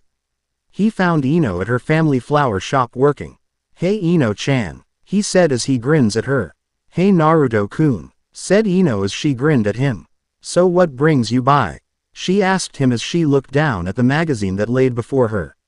He grinned at her. I had to get out of the house for we go some unwanted visitors over, and I didn't want to be there when my grandma Ryoko blows up the house. He told her. Ino looked up at him with shock on her face. They must have really pissed off the Silver Devil, for no one wants to be on her bad side. Even IWA sends her gifts each month so she doesn't go to the village and destroy them. Said the young mind walker. Yeah, I know. Laughed Naruto, as his grandma was a feared woman in all the elemental nations. Even Gigi gives her what she wants when she appears in his office, and I think everyone is happy when she is off on missions. Said Naruto as he looked out the window when he saw his grandma fly by and there was a white-haired old man running from her. He just shook his head at this, as he knew who the man was, and right now, he was the one she was going to take her anger out on. You dug that grave, Jiraiya, he thought to himself, and looked back at Ino as she saw the Sannin running from the woman. Old pervert must have been at the hot spring spying again. Said Ino as she just sighed at this. Guess so. Oh well. Hey Ino, is everyone still meeting up tonight at Dusty Rose for dinner? Asked Naruto as he was wondering as they all planned this if they made it. Ino blinked and looked back at Naruto. Huh, oh yeah, we are going to meet up at 6. She said as she looked over at the clock and it was already 5:30. Her eye widened at this. Hey mom, can I close up the shop? Yelled Ino. A woman with brown hair walks into the flower shop from the back. She smiles at Naruto and looks over at her daughter. Sure, it's dead and I know you and the others have plans for tonight. She Ino's mother as she walked up to where they stood. I'll help Ino with the trash so she can get ready and I'll walk her there and back after we are done. Said Naruto as he bowed to the clan mother. Oh, thank you Naruto. Your family have done a wonderful raising a gentleman. She said with a smile. He smiles as he goes and gathers all the trash and throws it and comes back to sweep the shop for her. My grandmothers will be happy to hear that. Said Naruto as he finishes all his work as Ino runs back into the show in a purple dress and knee-high shinobi boots. See you later mama. Love you. Said Ino as she took Naruto's arms and pulled him out of the now closed flower shop. Love you too Ino-chan, and have a good time you too. Said her mother with a smile on her face. They walked down the dirt road leading to the main part of the village where the restaurant was at. So do you know what team you're going to be on? Asked Naruto as he looked at the girl hold on to him. Yeah, I think I'm going to be teamed up with Shikamaru and Choji. That is what my father is hoping anyways. As he says it will be good to be with the boys, for they will take care of me. She said with a pout on her face as she didn't want to be stuck on a team with her childhood friends. Yeah, I know they are like brothers to you. Said Naruto as he smiles down at her. Ino softly blushes as she gets lost in his crystal blue eyes. Yeah, said Ino as she looks away from him. Hokage Tower. Sarutobi sighed as all the people he had wanted to take over had something that stopped them from becoming Hokage, as Dan Zo had many, he was holding things over them. He let out another sigh as Jiraiya came flying through his open window. Sarutobi rises a bow as he watches his wayward student slams into the wall. Ryoko appears in the open window floating before him. What happened now Ryoko-sama? Questioned Sarutobi as he feared the silver devil that floated before him. Ryoko looks over at him with a smirk on her face. Just found him spying at the hot spring and I did need to blow off some steam. So I took it out on him. She told the old man as he looked over at Jiraiya, who was pulling himself off the ground with blood running down the side of his face. Jiraiya, I have told you many times not to spy on the ladies at the hot springs. Said Sarutobi with a sigh as he was tried. I'm sorry sensei, I just couldn't help myself. For the ladies of Konoha had always been the most beautiful of all the elemental nations. Said Jiraiya with a cheese grin on his face. Ryoko narrowed her eyes on the damn old fool before her. Well Jiraiya, why did you return to the village? Asked Sarutobi as it had been about 6 years since the last time Jiraiya came to the village, and even then, his ass was beaten by Ryoko. That was for him trying to talk to Naruto as the Shinobi Academy. Jiraiya now stood before him as if nothing had happened to him. I have come to report to you about a group of A-rank nuke nins coming together, and they are hunting down all the people the House Bijus. So, this has nothing to do with our village, for the Kyuubi was taken that night by the goddess that appeared so long ago. Said Sarutobi as he didn't care. I know sensei, but I thought you would like to know that Itachi Uchiha and Orochimaru are part of the group," said Jiraiya as. Now everyone was looking at him with a little shock on their faces. "That is a little unsettling," said Sarutobi as he let out a sigh. "This wasn't good. They will come to the village to seek out Naruto. For I think that Uchiha kid figured it out," thought Ryoko as she was feeling troubled by this, but kept a calm and blank face at this. "Let them come and I'll blast them back to wherever they are hiding at," growled out Ryoko as she didn't want to deal with that snake bastard. For the last time he almost got too close to Washu and poisoned her. Sarutobi looked over at Ryok. Oh, as he knew she had a score to settle with his former student. "Please Ryoko, we will handle him when the time comes," He told her. Ryoko narrowed her eyes at him. "Yeah, like the last time," she hissed as the old fool could have killed the bastard but was too weak as he saw the bastard as a son that he never had. But he allowed that pale bastard to kill his son who was his own blood. Sarutobi looked away from her with shame on his face from his lack of will to kill the man. "It will be different this time," Sarutobi whispered as he looked down at his old weathered hands. Ryoko walked back to the open window overlooking the village she called her new home. "For the hope of this village, I pray it will be," she said as she jumped out of the window leaving the two men to their own thoughts. "Uzumaki Estate, please Sasami, please come home. Father and mother and auntie miss you," begged Ayaka as she sat before her little sister. "I told you Ayaka, I will not leave my grandson," said Tsunami as she was growing tired of this. "Then bring him with you," said Ayaka as she smiles thinking she would get her way. "No, Naruto has begun his shinobi career and he can't just pick up and leave to go on a long trip," said Washu as she glared at Ayaka. "What do you mean he is a shinobi?" questioned Tenchi as he looked at the three in front of him puzzled. "He doesn't dress like the ninjas from back home," he said still confused. Tsunami snorted at this. "These shinobi are different from the ones from Earth. They start at a young age and carry out missions for their respected villages. As well, Naruto wishes to become the Hokage of this village once he is older and can take the title from the leader of this village," she said as she smiled thinking of her grandson. "So you're telling me that children go out and kill people?" questioned Tenchi as he looked shocked. "Yes, but he is just a genin. So it will be a while before he kills someone," said Ryu as he looked at the two before him. They just nodded their heads as they are shocked at this. "Even Ryoko has become a legend in the shinobi world," said Washu as she had a proud smile on her face. "She has?" questioned Tenchi as he was shocked to hear this. "Yes, I am the Silver Devil. That many of the villages send me presents each month to keep me from declaring war on them," said Ryoko as she appeared before them out of the wall. "Well, we all know you are a demon," growled Ayaka as she turned away from Ryoko.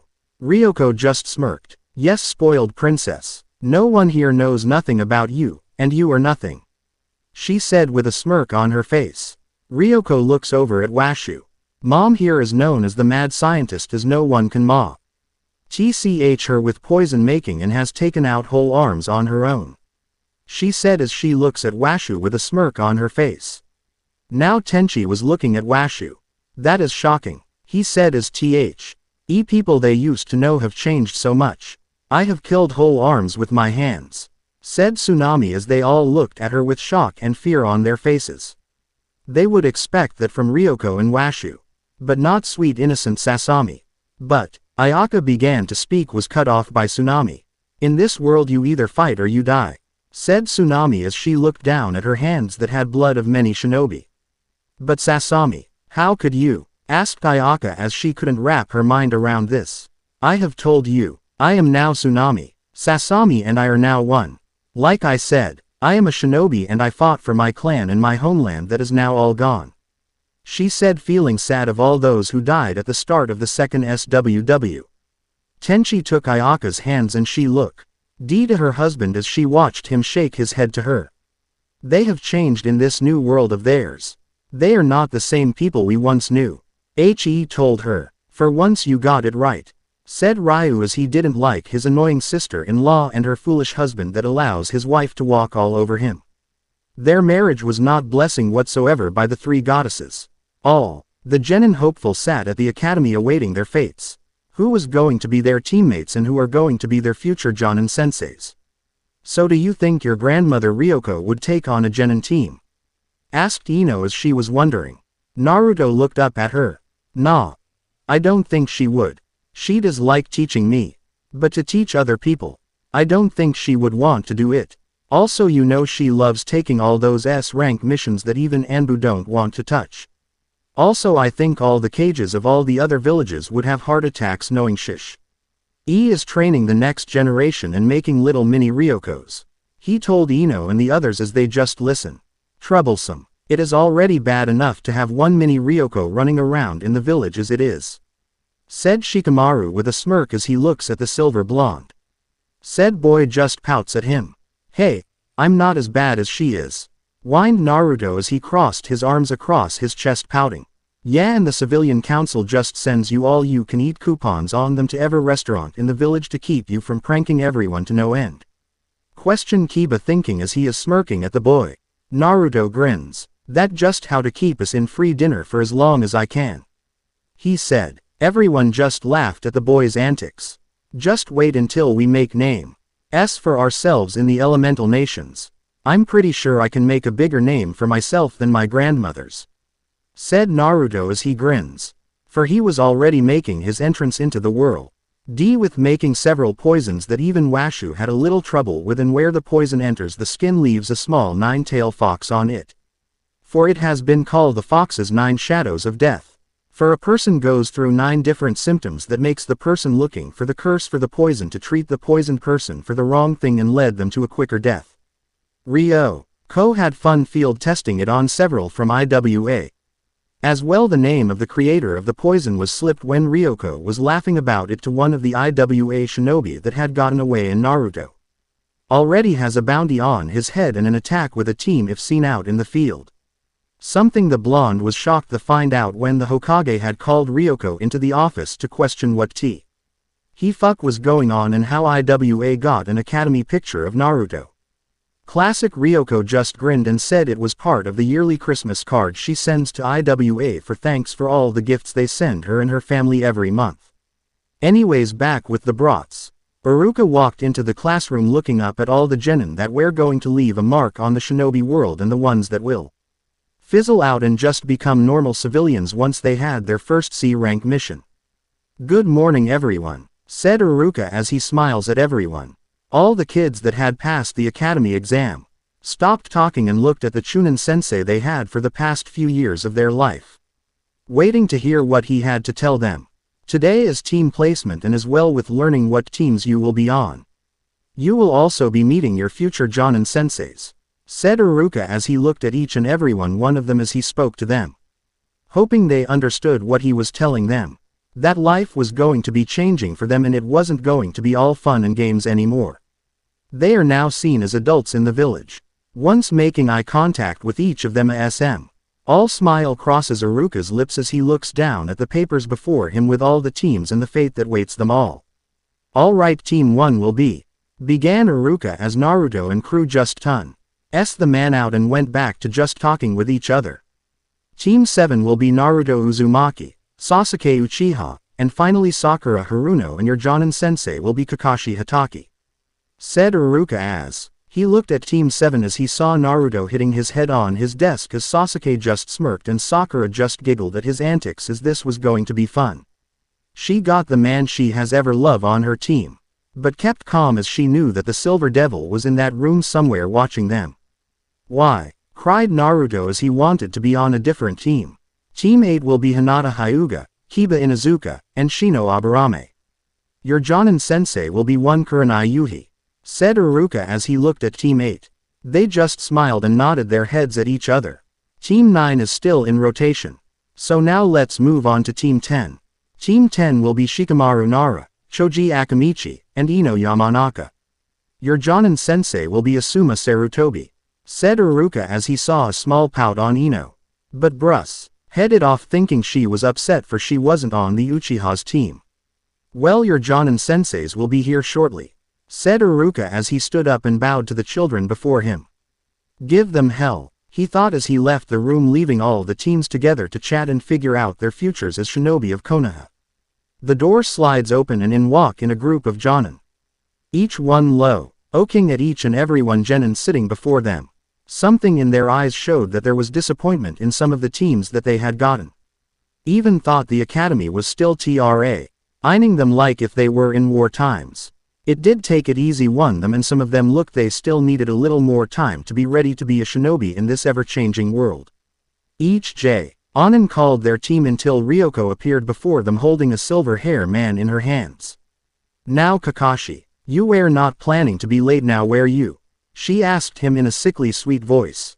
Said man just paled ever so slightly of what was visible of his face.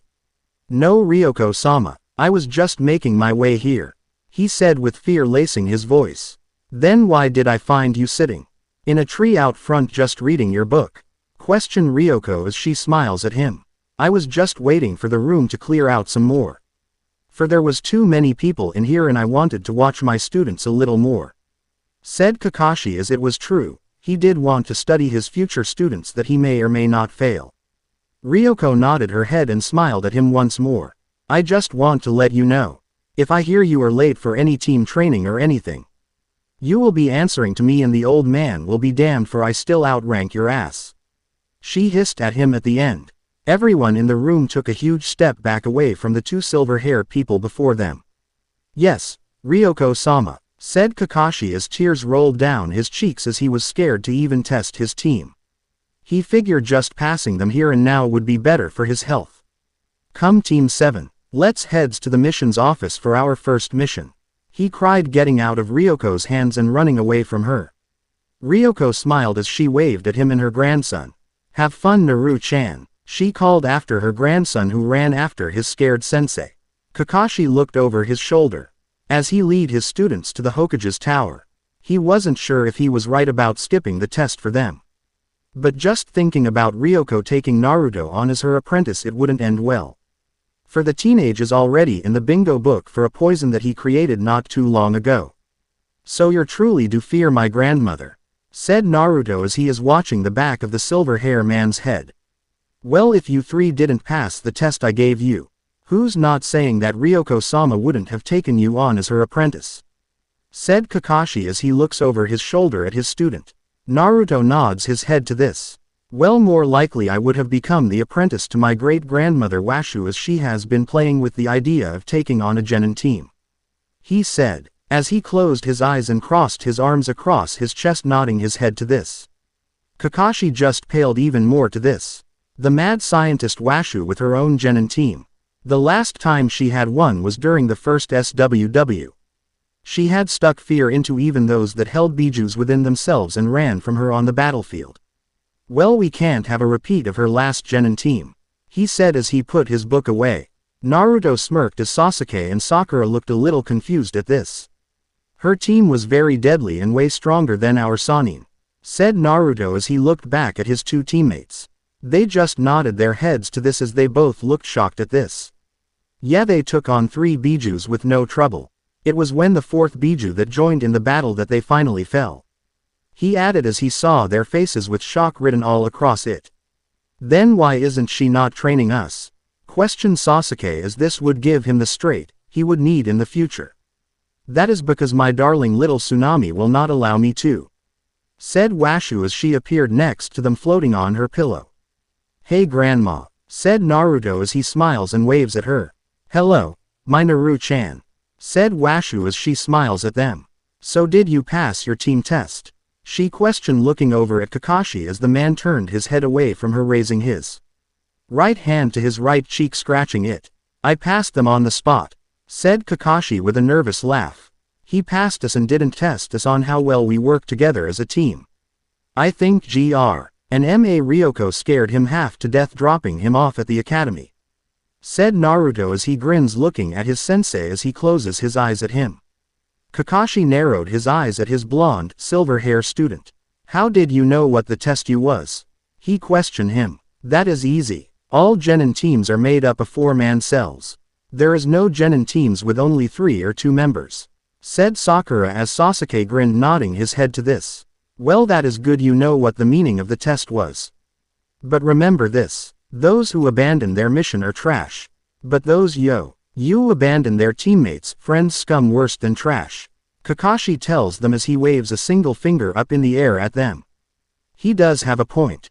You don't want to be like your great aunt Ayaka, said Washu as Naruto pales thinking about the purple-hair spoiled princess at his home. Speaking of the spoiled princess, has she gone yet? Questioned Naruto as he looked annoyed. Washu shook her head no.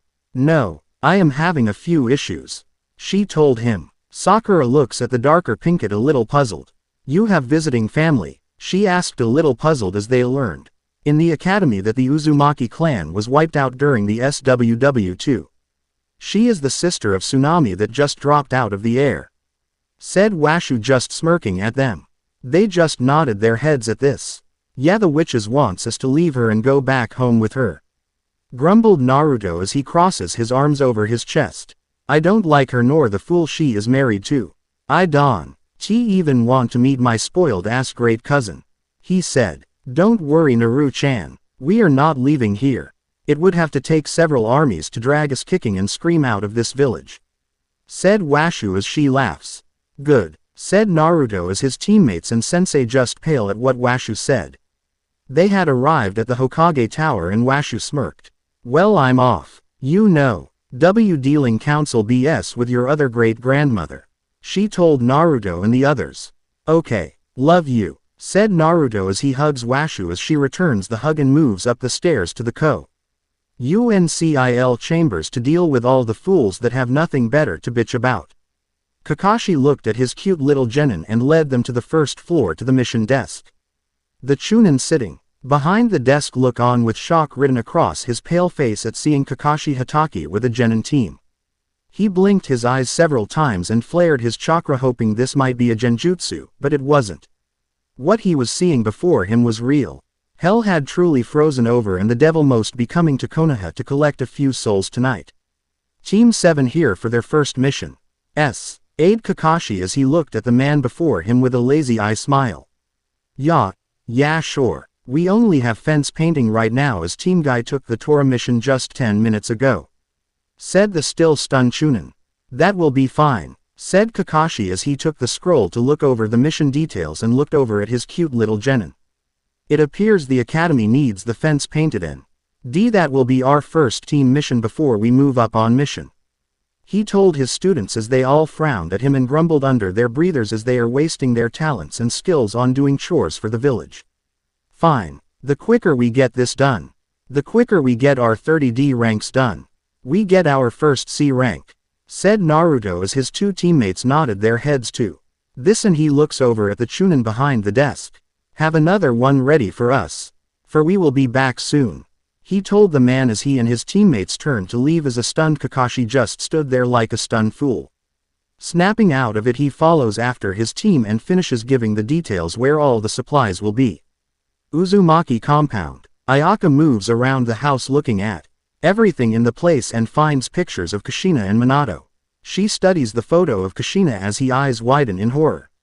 That woman, she looks like Ryoko, she says as she turns to Lu K at Tenchi who was sitting on the couch not wanting to be a snoop. Well, like they said, they have been gone for a long time. So Ryoko must have gotten married and had children, said Tenchi as he lets out a defeated sigh and looks down at his hands. I should have done something to stop them from leaving. I should have stood up to Ayaka and told her to stop her bridezilla act.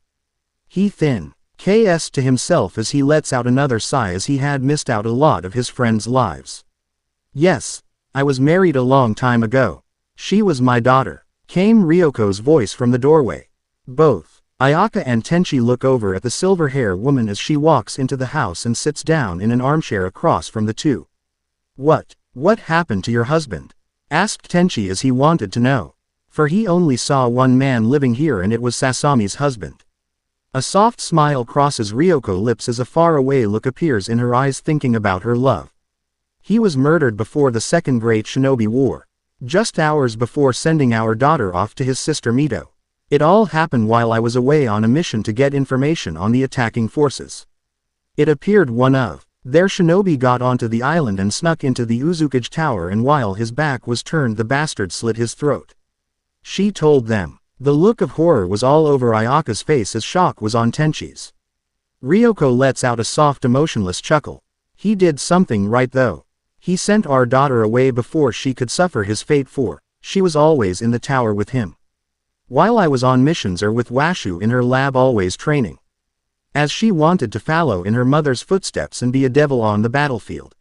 She said looking up at the photo of her daughter over the fireplace. What happened to your daughter? Asked Ayaka as she wasn't sure if she wanted to know. But part of her did want to know. Well, she came here and was with Ryo-oki aft. The fall of Uzushino and became a kunoichi of this village.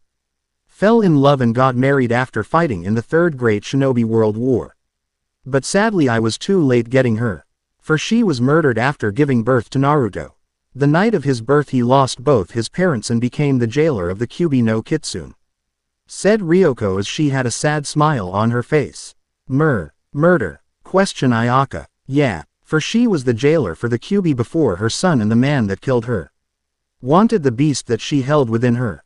We got there as she was dying and made us promise to raise Naruto and love him. He is my hope and sunshine and I would destroy the world for him. Said Ryoko as she looks at Ayaka and Tenchi. I'm sorry to hear that. Said Ayaka as she looks down to the floor. Looking away from Ryoko for she felt shame for demanding them to return now. For they have a reason to be here and not her or even her father could make them return now. We should have never come then. Said Tenchi as he looks at Ryoko. Yeah, pretty much you have wasted your time coming here. So go back to your father Ayaka and tell him we are never returning. Not even he nor his armies can make us return. Said Ryoko as she stands up and stretches popping her back and neck and heading into the kitchen to make something to eat as it has already been a long day for her. Tenchi looks at Ayaka as she looks away from him. We have to do something.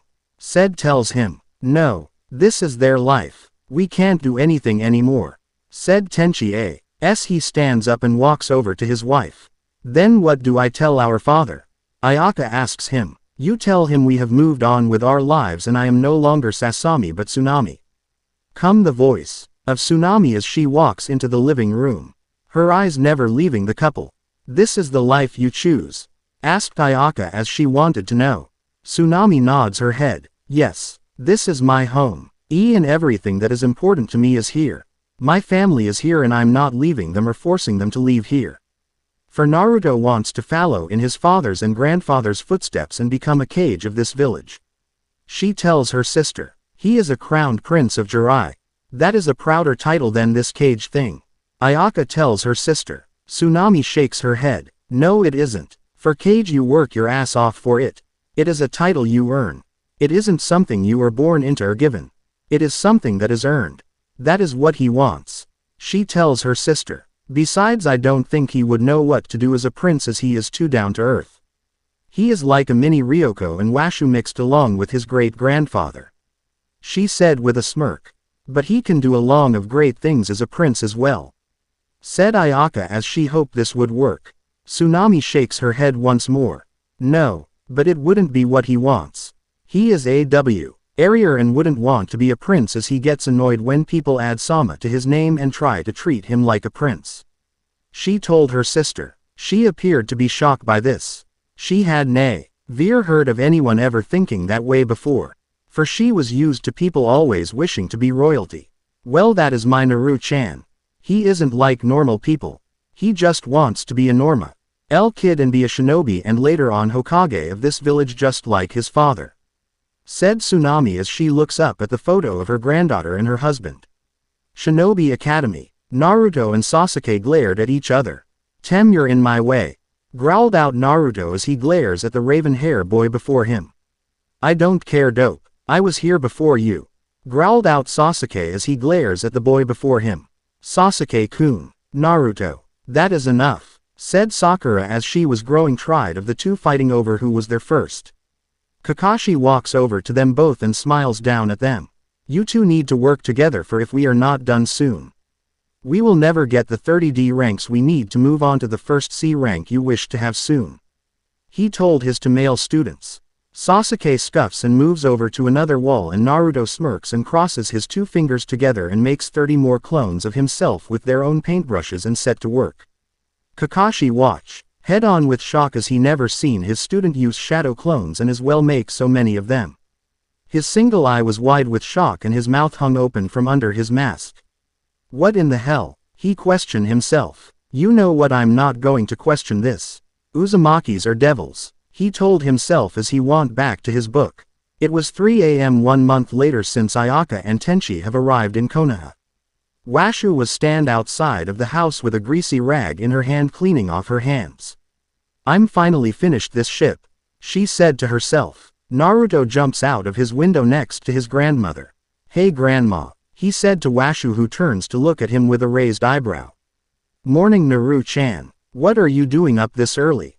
She asked him as she looks over at the finished spaceship. I just woke up, for Grandma Ryoko will be waking me up in 1 hour to train, and this give me time to meditate before training and work with my chakra flow, said Naruto as he looks over at the spaceship. I see. Well, it is good to see you. I just finished this spaceship and I was going to go in and see if I can send a message to your great-great-grandfather, said Washu as they both board the spaceship. All right, this will be fun, said Naruto as he followed after her. Once on board, Washu leads Naruto to the command center of the ship as the tree in the center of the ship lights up to her energy. Greetings Washu-sama, said the computer. Are you able to connect with the palace of Jurai? Questioned Washu. Yes, Washu-sama. The Re is several messages from the king for Princess Ayaka, said the I. Well, save the messages for Ayaka. I just wish to speak with the king, said Washu as she didn't care. As you wish Washu-sama, said the I. Planet Jurai. Juraian Palace. A screen appears before the king of Jurai. The black screen flickers as a pink hair woman and blonde hair boy appear on it. On the other end of screen, a man with a black hair man with black eyes glares at the woman that stood before him on the screen. Your Highness, said Washu as she smirks. Washu-sama, where are my daughters? Said the Azusa Masaki Jurai. I see you are not worried about myself or Ryoko, questioned Washu with a playful pout. Naruto snorted at her antics. Grandma, he said. This drew Azusa's line of sight to the boy with blonde and silver hair. Who's the boy Washu? He asked. Washu smirked this time. This is Naruto Uzumaki Namikaze, the grandson of Tsunami Uzumaki and Ryu Uzumaki. He is my grandson, as his mother is Ryoko and his father is Seto, the son of Tsunami Uzumaki and Ryu Uzumaki, she told him. Azusa's eyes widen with shock. Tsunami Sasami has finally become the goddess? He questioned. Yes, said Washu. My youngest has had a family. Does any of her other children still live? He questioned. Washu's pink bangs shadows her face. No, her son died before our home village fell in the Second Shinobi War. Her daughter died of old age. But her son did have one child with Ryoko, and her daughter went on to live in a new village that is our new home. But Ryoko's daughter died on the night of Naruto's birth. But her daughter married the leader of this village and had several children. But all her children died in the Third Shinobi War but for a great-granddaughter. But before you ask, that granddaughter is running around drinking and being stupid, she told him. Azusa's eyes held shock and tears. His wives walked up the stairs leading up to the throne, seeing the expression on their husband's face. What's wrong? Questioned Masaki Jurai as Funaho holds onto her sister-wife arm. Azusa looks to his left to see his two wives. Sasami has finally become Tsunami, he tells them. Funaho begins to tear up as she hears this. My baby, she says between tears. Washu lets out a sigh as hears the more emotional wife of the king of Jurai. Well, I'm just telling you that we are not returning back to Jurai or Earth. But we are sending Tenchi and Ayaka to you though, she told them. Funaho got in front of the screen. But why? She cried out. Washu's right eye began twitching at this. Because we have lives here. Tsunami is the Hokage of this village and our grandson is a shinobi of this village, she told the overly emotional woman that was acting like a child. Naruto was snickering the whole time looking at the sky blue hair woman. The woman with purple black hair just pulls the woman away from the screen. I am sorry about that Washu-sama. But Washu-sama, who's this young man standing next to you? Asked Masaki as her honey brown eyes looks over at Naruto. Naruto grins. I am Naruto Uzumaki Namikaze, he said. Naruto, came the voice of Ryoko as she is wandering around the spaceship as she walks into the area they are at. I knew I felt you two here, said Ryoko as she smiles looking at the two. Ryoko, came the voice from the screen. Ryoko looks over to the screen to see Masaki and Funaho along with their husband under them both. Ryoko's right eye twitches. Not you again. What do you want? She questions. Hey grandma, I didn't see what time it was and I'm not going to have time to training with you if we stay here longer, said Naruto as he knew this wouldn't end well. Ryoko looks over at Naruto. You're right Naru-chan. Also I believe today is going to be the day for your first C-rank mission today, she told him. Naruto light up at this. Yeah, I can't wait, he said with a cheer. With that said, Naruto and Ryoko both left the spaceship and to train for the morning. Washu looked back at the screen at the three. We will be sending off Ayaka and Tenchi later today and several gifts for all of you. But I must go, have a nice day, she told them as she pressed a button and turned off the screen. Konoha Hokage office. Well Tsunami-chan, what do you want to do about Tsunade? Questioned Ryu as they talked about their granddaughter. I'm not sure. For now let's just see my sister off, said Tsunami as she looked up from the very little paperwork she had to do. Ayaka and Tenchi wandered around the village wanting to get gifts for their children and their family. Tenchi, doesn't this look cute? Asked Ayaka as she holds up a child-size fox mask. Tenchi looks up for the pack of rubber kunai. Oh yeah, that is cute, he said as he smiles looking at the fox mask. Naruto comes running by as a cat is stuck to the top of his head.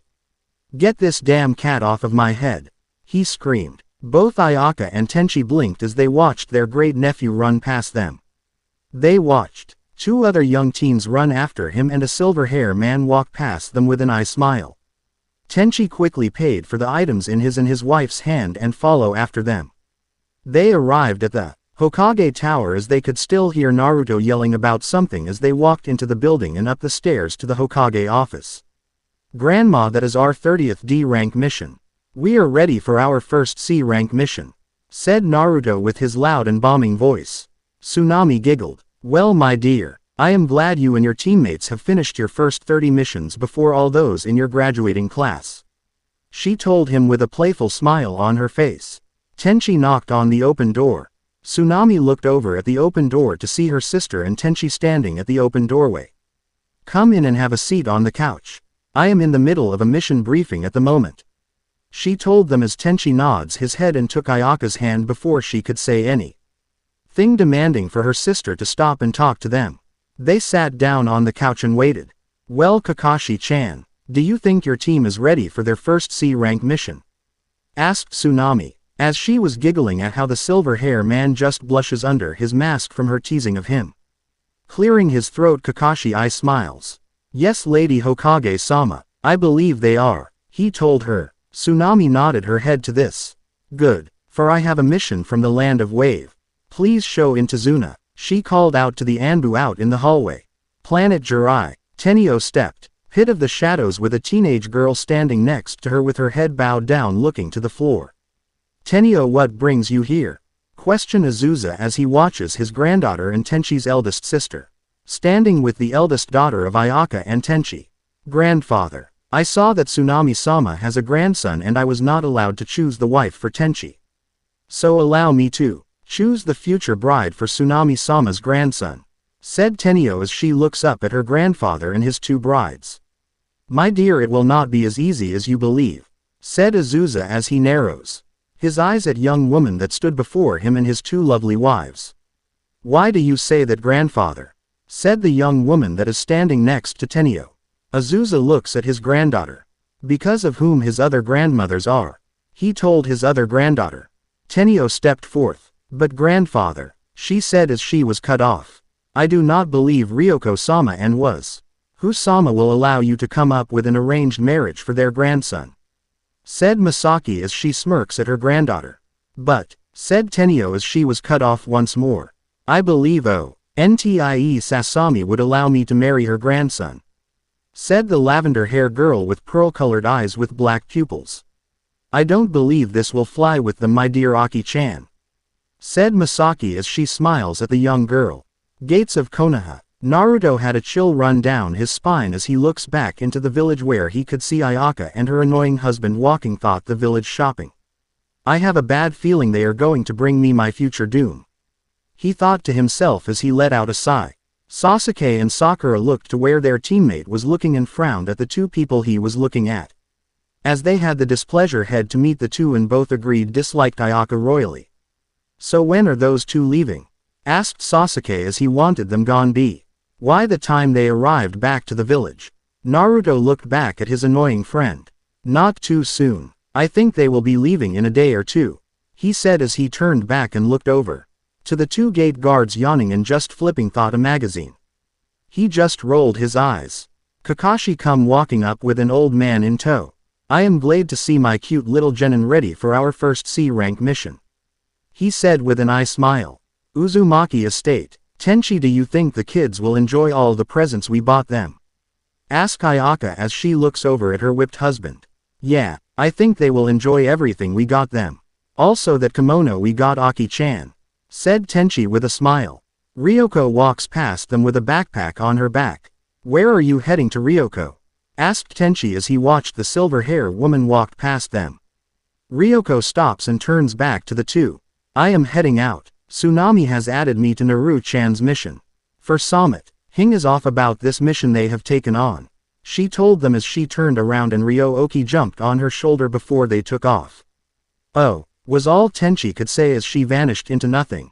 Washu walked over to the two that are heading to the house. Did you two enjoy your shopping trip? She asked them with a smirk. Yes, they have many lovely things in this village. Said Ayaka with a smile on her face. Washu nodded her head. We have also gotten gifts for everyone as well. So I do hope they enjoy them. As a few of the items we are sending are gifts we have received from IWA. She said with a laugh and turned to walk back into the house. What do you mean? Asked Tenchi as he moved quickly to catch up to the pink-hair woman. Washu looked over his shoulder to look at the two. Well, IWA gives us monthly gifts to keep Ryoko or myself from destroying their village. As Ryoko's late son-in-law did wipe out their army of 3,000 in just 10 minutes on his own. As well as her late daughter as well took out 4 armies of 5,000 each on her own as well in the last SWW. She said with a smirk on her face. They both looked at each other like fools and back at the back of the Pinkett that vanished into the house. Naruto's mindscape. Kurama also had the unsettling feeling that nothing good will be coming from Ayaka and the other family that his kid has never met. Kit, just be careful. That purple hair spoiled brat is going to rain down trouble on us. Said Kurama as he sat in the open cage that lead out to a beautiful forest. Yeah, I get that same feeling as well. Said Naruto as he knew nothing good would come from them leaving or even ever finding them. Jurai. Tenio looks at her grandparents. But it would be good to strengthen our family. She told them. I worry that this will not go your way, Tenio. Said Azusa. The silver-haired woman just narrows her eyes at her grandfather. I am sure that my father would agree with this. She growls out as she was trying to push her own weight around. You will not act like an entitled brat, Tennyo. Growled out Azusa as he stood up and now stood before his granddaughter. She took a shaky footstep back. But grandfather, she tried to tell him with tears gathering at the corner of her eyes as the other girl took off running away from them as she was told she would marry a child of her Aunt Sasami. Battle. Ryoko appears before the two demon brothers as they had tried to kill her grandson. I think you two screwed up. She hissed at them. They took a huge step back. The Silver Devil, they both said in shock. The one and only Ryoko Uzumaki, the silver-haired devil of Uzu no Kuni and Konoha. Said told him with a grin. But, men look at each other and vanished in a swirl of water. To get away from their death that would happen to them if they stayed there like sitting ducks. Land of Waves. A man that stand about 3 feet. 2 inches with gray bushy hair with a balding spot on the center and black sunglasses and a tiny navy business suit. Well, Zabuza, do you think the two you sent off will be able to handle to the bridge builder? Asked the man. A man with bandages wrapped around his face with stone-cold black eyes narrow at the man that sat before him. They will do fine. I trained the demon brothers. But, they will never be on the same level as Haku. He said as he looks over the person with a white mask on their face and hair pulled up in a bun covered in a white cloth. Don't worry, Zabuza-sama has trained them well. Said the masked figure. The tiny man nodded his head and leans back on the large black leather chair he is sitting on with his hand folded over his large desk. Zabuza stood up. I will be heading out to check on them, he said. Zabuza and Haku Tree jumped to their secret base.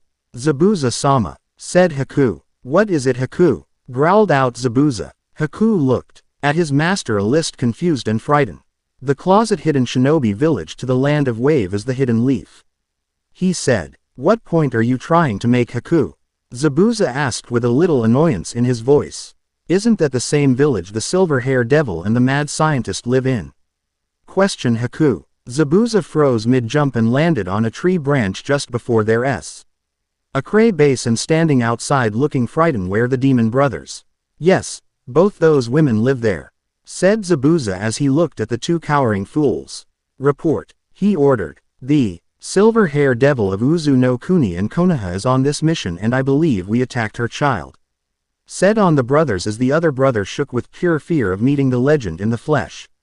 Well, things just got complicated and this mission isn't worth it, said Zabuza as he jumped up to the platform the treehouse rested on. We will stay here and see what the troll does and if he can make a move that will befit us. Then we will move, he told those that follow him. They nodded their heads and walked into the treehouse. In the shadows a spy for Gato rested against a tree. An upstart shinobi believing to be the best of the best. So the demon of the bloody mist is scared of a woman. That is laughable, he thought to himself as he vanished in a swirl of clouds. Border to the land of wave and land of fire. Naruto and I will fly over and keep an eye out in the air for any attacks, said Ryoko as she was now floating before the man on the small boat that appears to take them across the small section of the sea that laid before them all. Sasuke and Sakura, along with Kakashi and the client boarded the small boat. All right, I'll leave our safety in your hands, Ryoko-sama, said Kakashi as he just eye smiles at the silver-hair woman. Ryoko smirks. Don't worry, brat, I'll leave you something to play with, she told him. Kakashi just nodded his head and took out his book to read as his two other students settled in for the next 45 minutes. Now up in the air out of hearing range, Ryoko looks at Naruto. You did well for your first out of village mission, she told her grandson. Naruto looked down at his hands and back at his grandmother. If you hadn't shown up, I think we would have fallen. For Kakashi-sensei is good, but they had speed and experience that the Tem and I do not have. Granted, I have the speed and I can fly, but sooner or later I would have to come down and they would have gotten me, and if I had taken the client and tried to get away, I would have left my teammates to their own deaths, he told her, making a fist feeling weak and useless. I am glad you understand, even with Kurama sealed within you, that you are still human and still are able to die, said Ryoko, pulling her grandson into a hug. I know, I will never take life for granted ever again, said Naruto as he saw a man walking along the shoreline. Ryoko caught sight of the man. He had long black hair pulled into a high ponytail and dressed as a shinobi from Ami, or from a minor shinobi village. Looks like we have someone waiting for us, she told the boy. Yeah, and it isn't Zabuza, said Naruto as he did not understand why the demon of the bloody mist was not there waiting to greet them moments earlier. So Zabuza is scared of some woman, questioned Gato. The man smirked. It appears he is, said the man. Well, I can't have that. I want you to kill the bridge builder and the team protecting him and then take out Zabuza, ordered Gato. As you wish, said the man as he vanished in a cloud of smoke. Shoreline. Hello, said Naruto as he landed on the water and walked up to the man from out of the mist. The man smirked at the kid. Hey kid, have you seen my kid? He was playing around here, he said with the same dark smirk on his face. Funny, I did not see any kids around here, but I can smell old and dry blood on you, said Naruto, looking at the man as his head leans to the right. So you know I'm not a poor fisherman, he questioned with his dark smirk still in place. Naruto snorted. I can see a shinobi a mile away.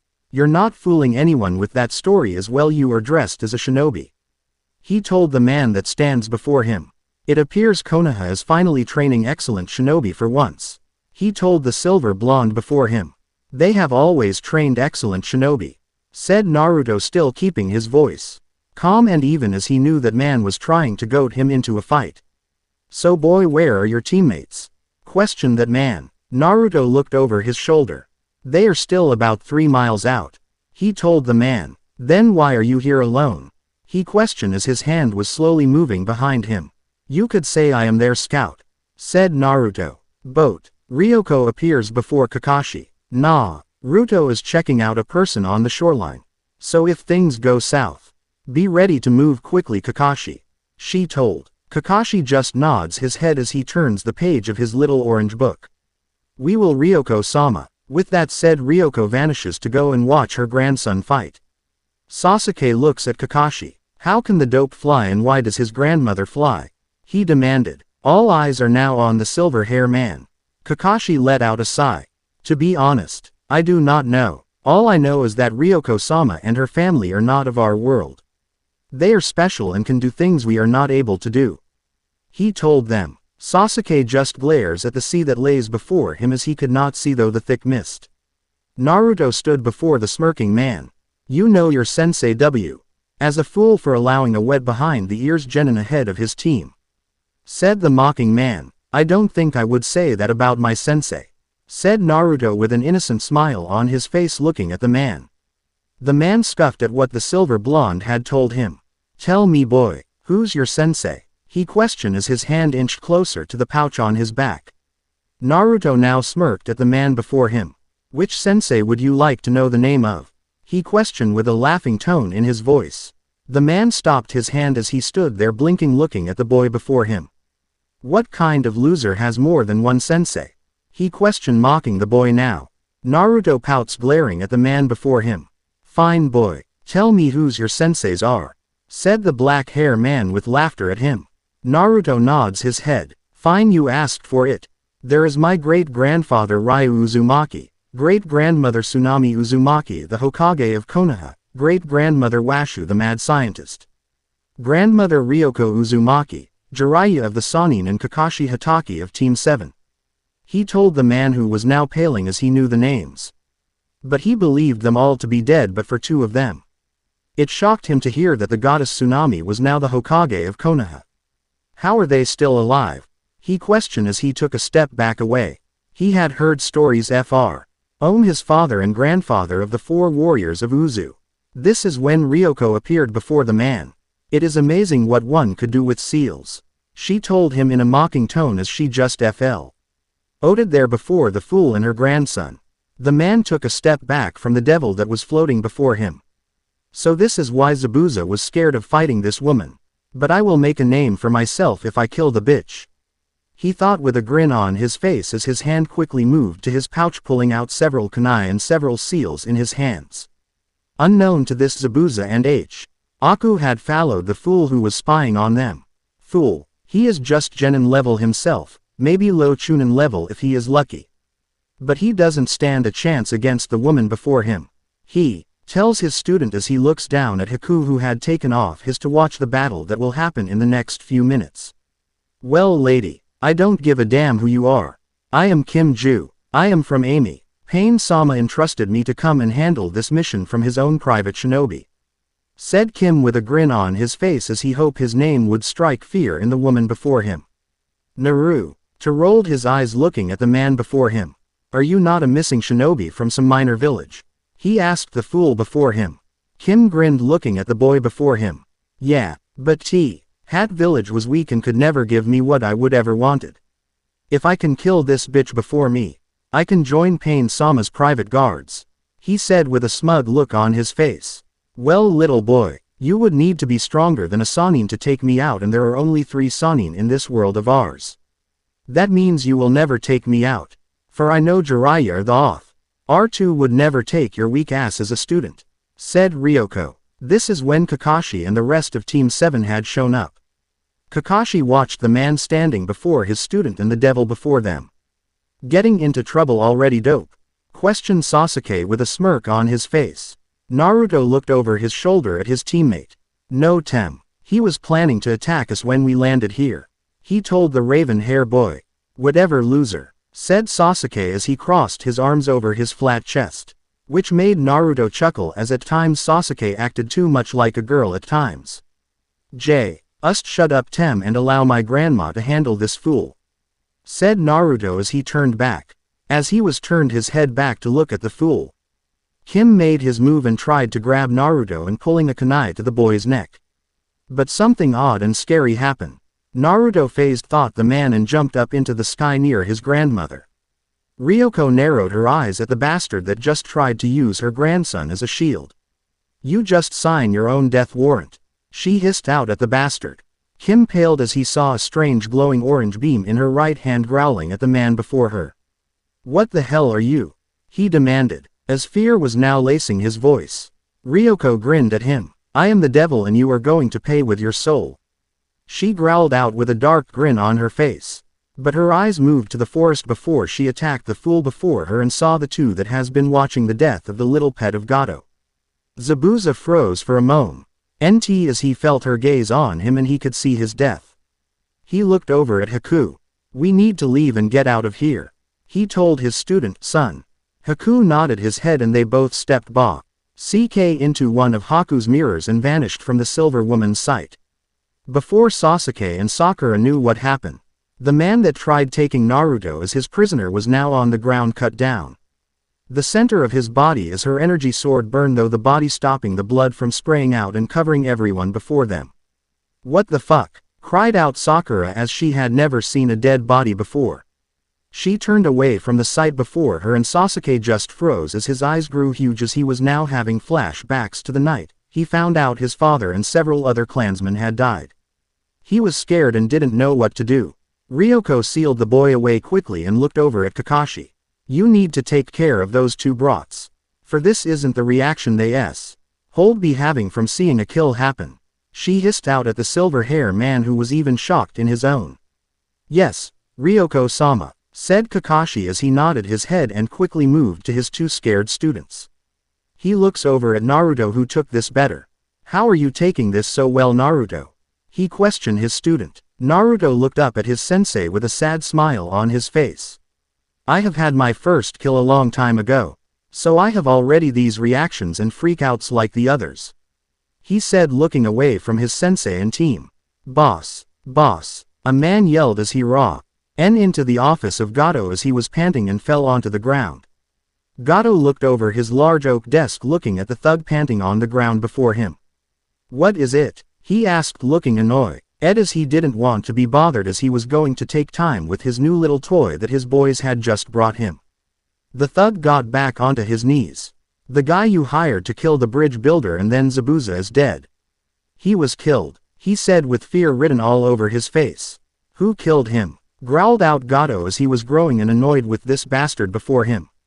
That would be me, said a woman's voice from behind the troll. Gato slowly turned his chair with him in it, as the back of the chair was too high for him to even look up to see who stood behind him. There behind him was a woman with long silver hair pulled up into a ponytail and golden cat-like eyes and a devilish grin on her face. Who are you? Stuttered out Gato with fear lacing in his voice as he is about to piss his pants as his men took a step back as they know who this woman before them is and know they do not stand a chance against her and their boss was on his own against the devil. I am Ryoko Uzumaki, said Ryoko with a sweet but demonic grin on her face. Gato paled at hearing the woman's name. Ryoko, he said with panic in his voice. Help please. Help me, I don't want to be raped. Came the screams of a young woman from a room next to the office with the door open. Ryoko's now freezing eyes moved over to the open door to a young woman with silver and crimson hair laying on a bed. She is pulling on the chains holding her with nothing on her body but the sheets on the bed around her. Tears staining her face as her violet eyes lock with the woman now looking at her. Ryoko Ni-chan, cried the woman as she saw who it was. This girl was a child when Uzu had fallen and had been just made it to safety and gotten lost from her family. Leon was believed dead for the longest time until this very second. Little Gallia, whispered Ryoko as an orange energy sword appeared in her right hand as her eyes slowly moved to the troll rig. Below her as another woman appeared next to her.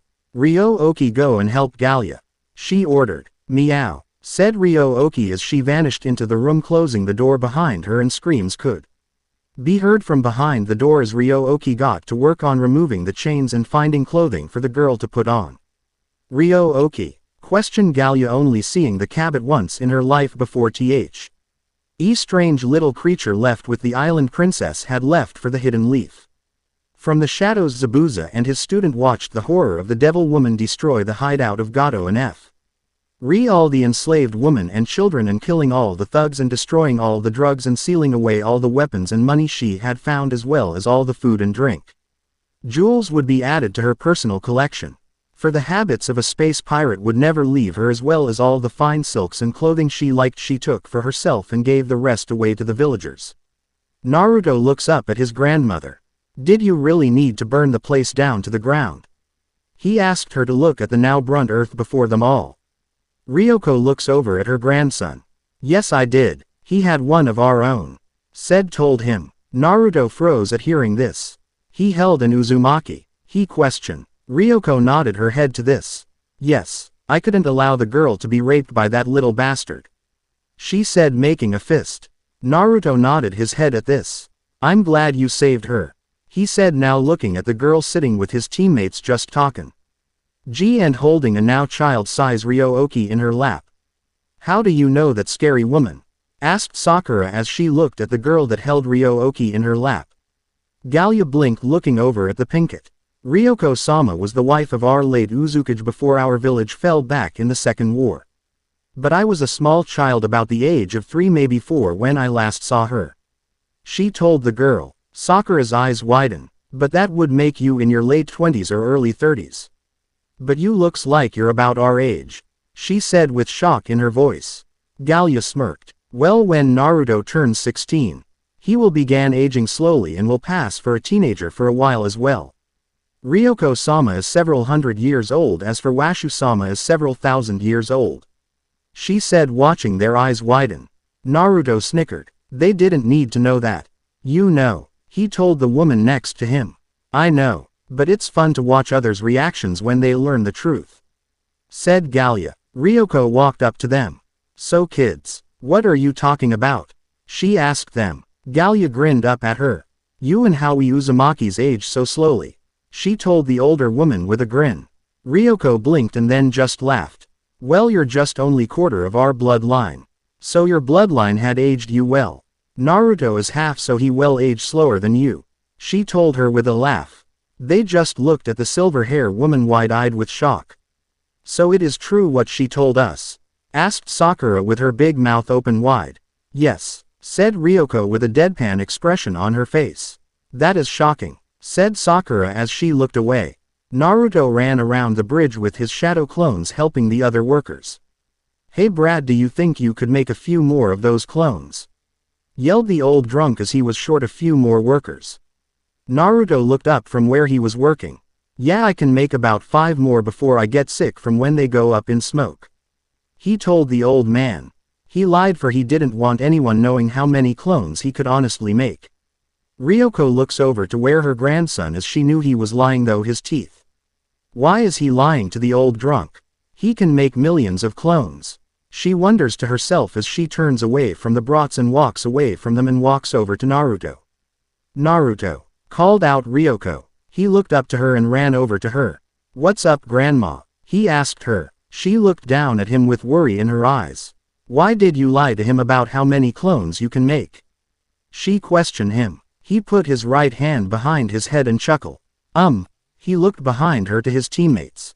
I don't want them to know how much I can do. He told her looking back over to her.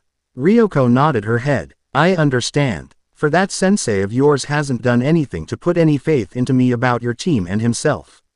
She told him. Naruto just nodded his head and turned and went back to work. Naruto fell to the ground. He was tried, but he still had energy to move. Ryoko stood over him grinning. I am shocked you have fallen so quickly. She too. Him as her sword had faded away from sight. Naruto pushed himself up onto his elbows glaring at her. It has only been 3 days since we have been back since we returned from our mission. Haven't had time to enjoy some time to myself to relax. He growled out to her. Fine. If you are going to whine like a child, go and rest, said Ryoko waving him off. Naruto got up and walked away from his grandmother who was tired of her forcing him to train. I know I need to be ready for what is to come, Grandma. But I need to rest as well. For if I overdo it, I will not be rest. He told her and walked off. Snake's den. Where are the reports? Questioned the pale snake of a man. Here, sir, said a frightened man as he handed the man a file on the hidden leaf. Orochimaru took the file with a grin on his face. Good, now leave me, he hissed out. The man bowed and ran away with total fear. He walked over to a desk and dropped the file on the day. And sat down on his chair looking at it. He flipped the file open with a grin on his pale face. Let's see, he musked to himself. His eyes widened at the photos he saw laid out before him. Ryoko Uzumaki, demon of Uzu, now the devil of Konoha. Mother of one Kushina Uzumaki. Grandmother of one Naruto Uzumaki Namikaze. Washi Uzumaki, mad scientist of Uzu, now mad scientist of Konoha. Mother of one Ryoko Uzumaki. Grandmother of Kushina Uzumaki. Great-grandmother of Naruto Uzumaki Namikaze. Tsunami Uzumaki, goddess of Uzu, now Hokage of Konoha. Great-grandmother of Naruto Uzumaki Namikaze. Orochimaru dropped the file blinking his eyes. No, this can't be, he screamed. They are messing up my carefully laid out plan. Orochimaru hissed out as he flipped his desk as it crashed into his office door. It will not stop me. I will still kill him and take his place as the cage. I will still offer up Suna as my scapegoat. He hissed to himself with a larger grin on his face. Suna, a girl with crimson hair with teal eyes, sat on the mountain cliff side, overlooking the dunes of desert that surround the village he was cursed to be born into. Use the sand dunes and bear them. They do not love you. They only wish for your death. They call for it, laughed and cried the insane Sand Coon within the girl's mind. I let out a sigh. No, I am not going to kill anyone, mother. What would I gain from their death and their blood staining my sand? I questioned the coon within me. Mother wants blood, whined the little Sand Coon in the caged blinding white mindscape. No, mother, she mumbled, I am not going to be doing this. She said with another sigh as she pushed off the ground and watched the sun wish the sand dunes a good night as the moon and night took over as a night chill filled the air. Konoha. Naruto sat in a clearing alone, watching as the moon slowly rose into the sky. He let out a sigh. What is calling to me? He wondered to himself. Slowly he closed his eyes as he fell asleep in the clearing in his family land. Planet Jurai. Tenio sat in her bedroom crying her eyes out. Why isn't grandfather allowing me to be with my one true love?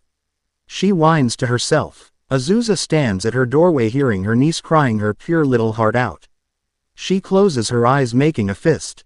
I am going to do as I wish this time around. Washu and Ryoko be damn. She growls to herself. She pushes open the door to her niece's bedroom. Tenio, pack a bag. We are going to go and find this boy and make you both happy. She tells the girl. Tenio's head snaps up looking at her aunt. Really? She questions as her tears rolling down her cheeks. Yes, said Azusa with a dark grin on her face as she spins on her heel, leaving her niece to gather her things and as she goes to her own room to pack her things as well. Konoha. Naruto shoots up in his bed with a cold sweat pooling down his body. What the hell is that? He questions as he pushes his hand through his silver blonde hair, pushing the covers off his body and swings his legs off the bed and stands up, slowly walking to his open bedroom door towards the hallway. Downstairs Ryoko and Washu are sitting in the kitchen drinking sake. So, do you think Naruto will be alright during the exams? Questions Ryoko looking to her mother. Naruto walks into the kitchen to see his two grandmothers chatting. Hey, he tells them as he walks past them and over to the fridge, opening it, pulling out the milk and spins around to the cover to grab a glass as his stomach growls as well. He chuckles, looks up at his two grandmas. Ryoko giggles as Washu just rolls her eyes at his antics. He puts the milk and glass down as he goes and moves over to his ramen noodle shelf and grabs several packages and moves to the stove and grabs his tea kettle to fill with water. So why are you talking about me and the up and coming chunin exams? He questions them as he set his water to heat up. The two women look up at him.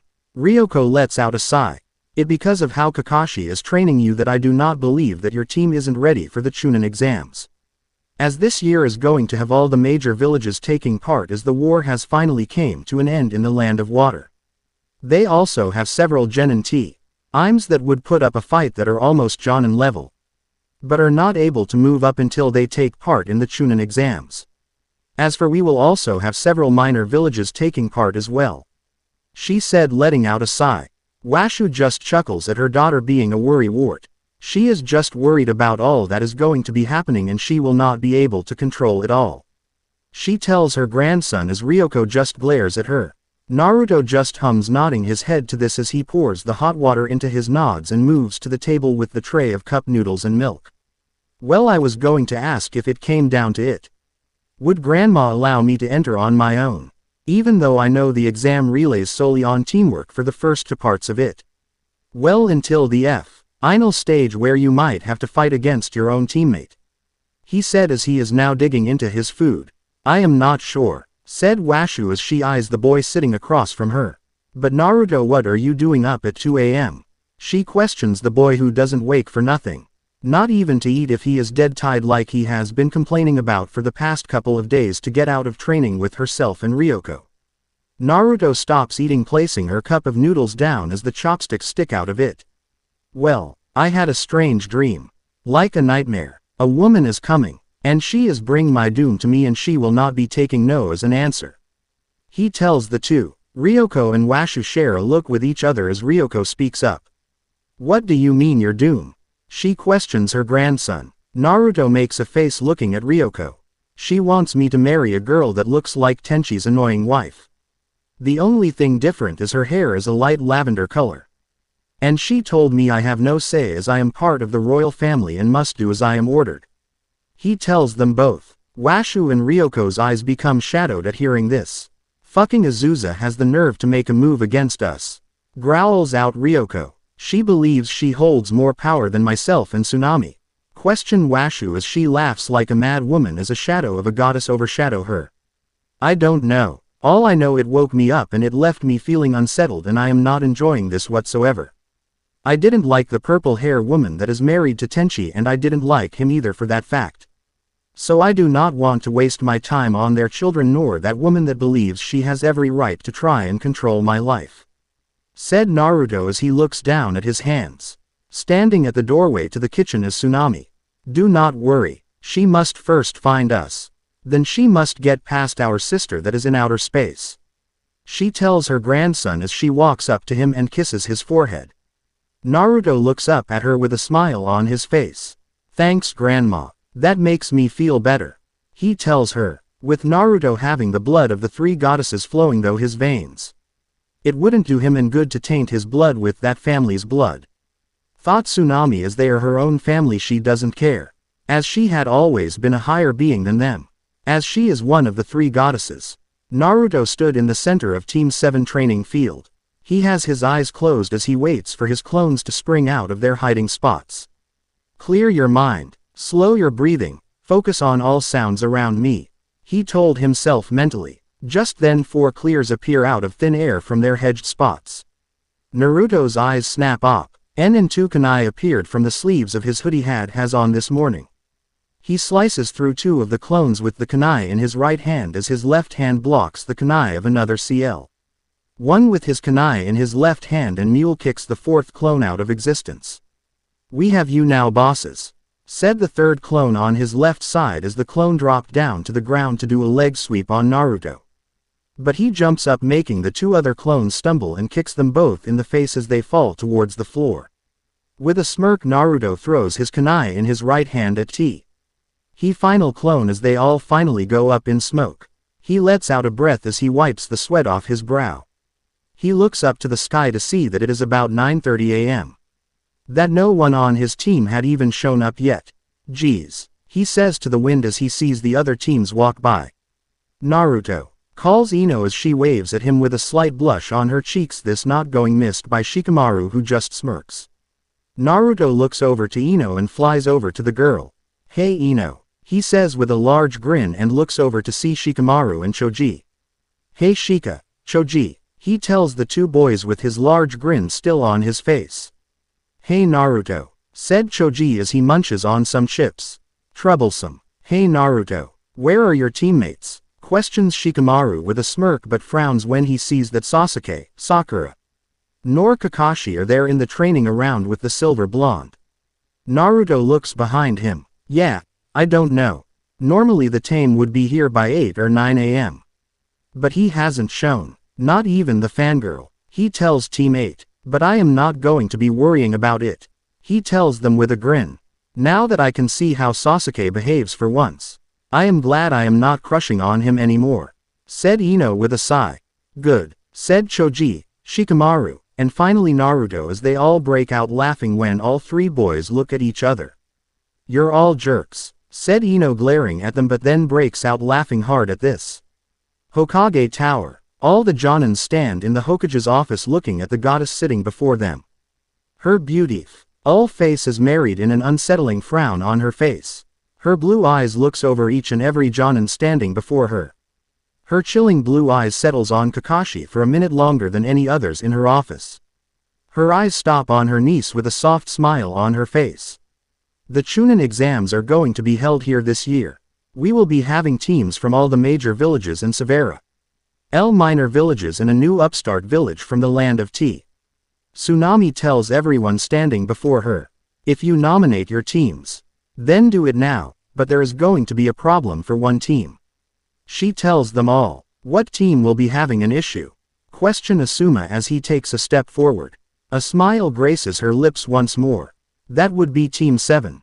For one of the Genin has come to me with a request to not be part of his team during the chunin exams as he stresses that his teammates are not ready for something like this and would end up being killed or worst for Sakura.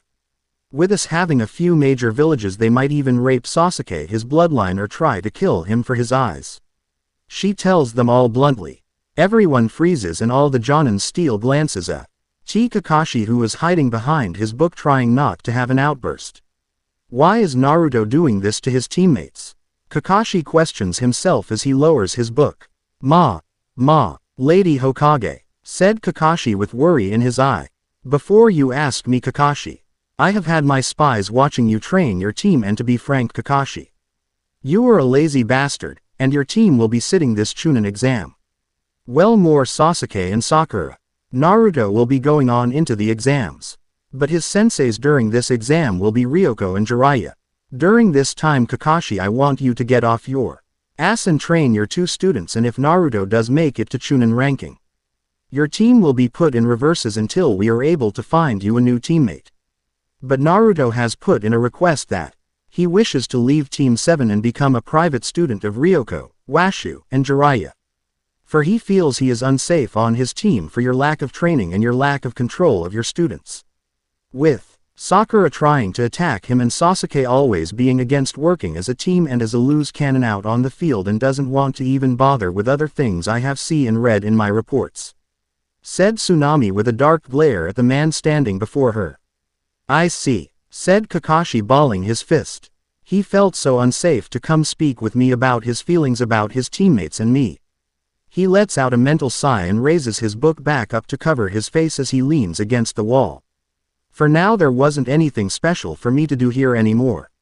Ryoko takes a step forth. I nominate Naruto Uzumaki Namikaze to the chunin exam as a sole team of one. If he needs backup, he is able to make clones to aid him in the first and second part of the exams. She tells them, is that even allowed Hokage-sama? Questions a random Jonin in the office. Washu steps forth with a large scroll in her hands. It's here in the rules. If the Hokage allows it a sole Genin is able to take the exam on their own. She tells them all. They all look towards Lady Hokage for her answer.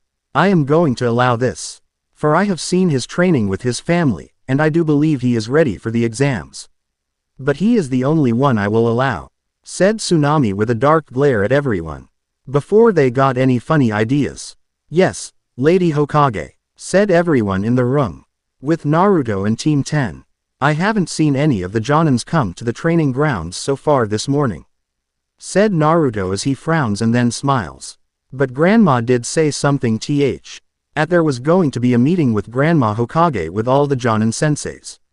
He tells them. Ino giggles. You are the only person in this village to show disrespect to our leader of our village and get away with it Naruto. She tells him. Naruto sticks out his tongue at them. Yeah, I guess so. But no one has never done anything to stop me, and if they did, I didn't listen, he said with a grin.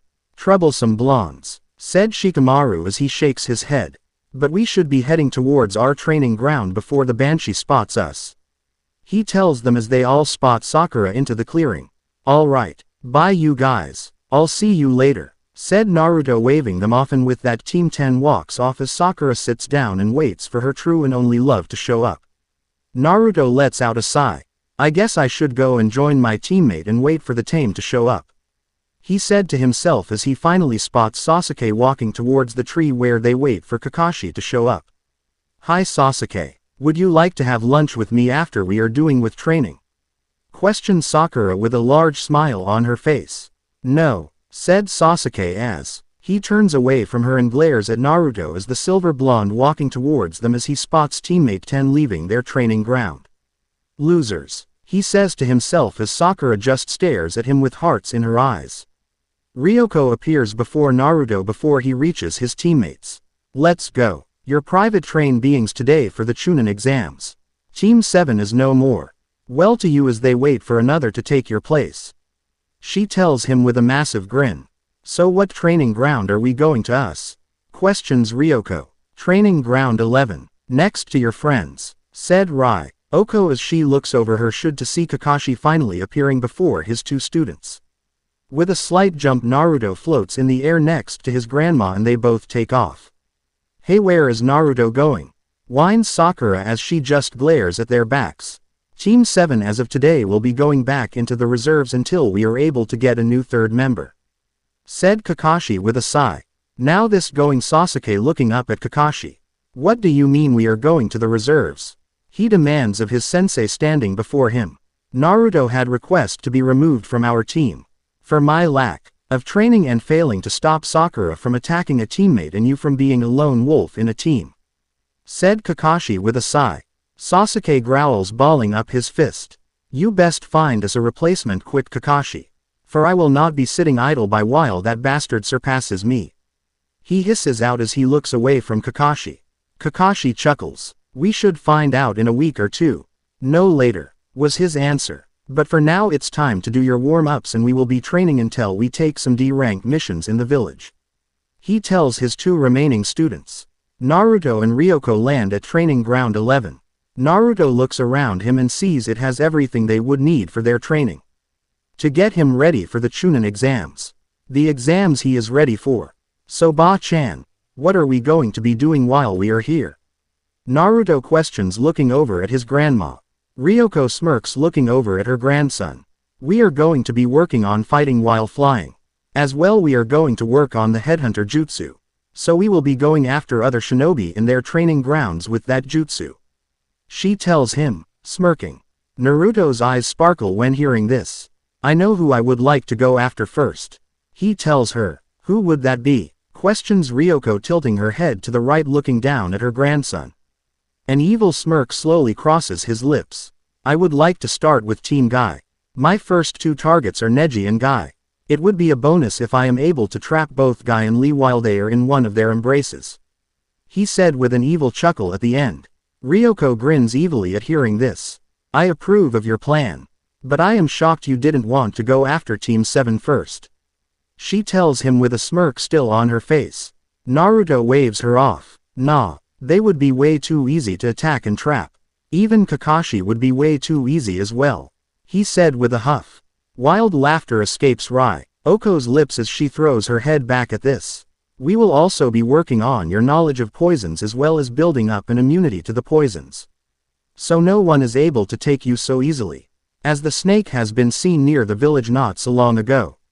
He was also spotted near the board of the Land of Tea where the new shinobi village is located, she told her grandson. Naruto grew serious as he listened to her words. He moves his right fist up to his chin. Well, this is troublesome, for we know he is after Sasuke. For he has been seeking any Uchiha he can get his hands on. They want their eyes to learn the secret of every jutsu this world has to offer, he said looking up to Ryoko. I already know he has gone after you several times since you have returned to the village. As for Washu-chan and Sasami-chan, he said taking in a deep breath through his nose for if he allows his anger to overtake him, This will not end well for everyone. For when he releases his killer intent around him, too many want to kill themselves to get away from him. Then we have a lot of training to do. For you are just like us, Naruto. Sasuke will not be the only that bastard is going to be going after. So we will be working with Anko, as she holds the same summons as the bastard. Her snakes hold the same poison as his. For he has been using their poisons for a while. So we need to make Naruto stronger. For we have too much riding on you, said Ryoko with a frown on her face as she looked away from him. Then let the fun begin, said Naruto, as he began running laps around the training ground, as he knows his grandmother is going to be a slave driver. 2 months later, Training Ground 9. Guy and Lee are calling out each other's names. A genjutsu appears behind them from the setting sun. Before another cry could be heard of Lee, Guy screams as well as Lee as they are dragging into the ground to their necks. Before Neji and Enten could blink their eyes, Neji is sucked into the ground as well. Tenten jumps up into a nearby tree to get away from whoever is attacking them. Kunai appears in Tenten's hands as she looks around the training ground. Just seeing Guy and Lee wiggling and thrashing their heads around, as Neji closes his eyes and snaps them back open with his bloodline actively seeking their attacker.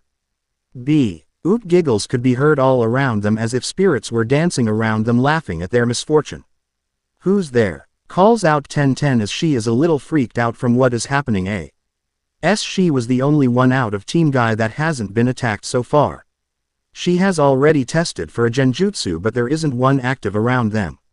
Someone was able to sneak in and out without them ever seeing a single person. But in a blink of an eye, purple smoke begins to fill Training Ground 9. Tenten grips her kunai tighter in her hand as she is above the smoke. But what set her on edge was the screams coming from Guy, Lee, and even Neji. Something was happening and she was powerless to do anything. Neji, do you see anything? She calls out to her teammate. No, this smoke is strange. I can't even see my own nose before myself.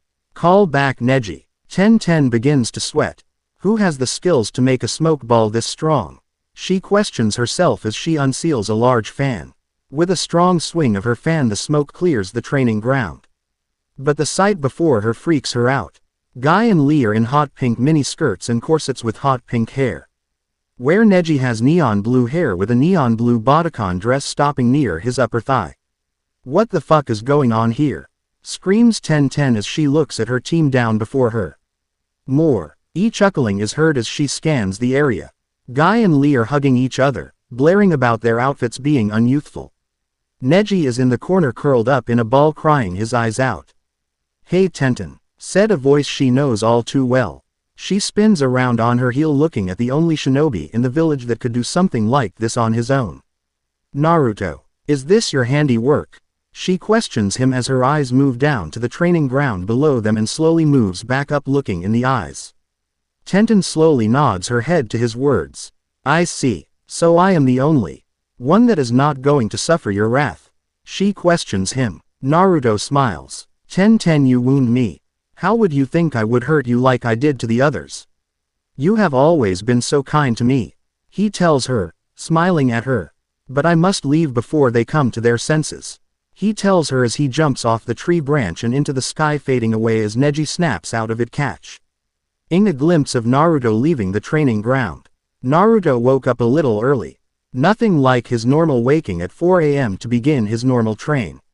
No, he woke up at 7 a.m. as he had to be at the academy at 9 a.m. for the beginning of the exam. The time had flown by since he had broken away from Team 7, as well as away from Kakashi.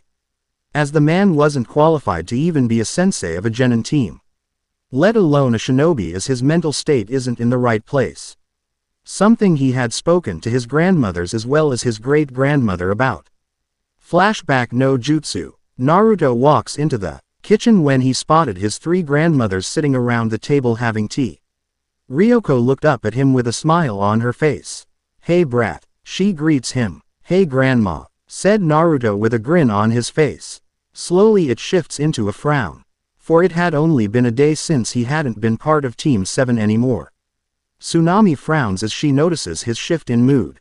What's wrong, sweetie? She questions him as she stands from her chair, slowly walking towards him. Placing her hands on his shoulder, she leans down slightly to meet his eyes. Tell me what is weighing heavy on your mind, she tells him, guiding him towards one of the kitchen table chairs, settling him between Washu and Ryoko, as they had also given him worried looks. After being seated, he looks up at the three in the kitchen with him. The members of Team 7 need to have some serious physiological help, he tells them all. Washu presses her lips together, frowning. What has drawn you to this conclusion? She questions him. He lets out a heavy sigh. It is because of how Kakashi is never there to train, not even lift a finger to even bother to teach us. Only when it came to him being threatened by Grandma Ryoko did he get off his ass. He tells them, closing his eyes, letting his head fall onto the table.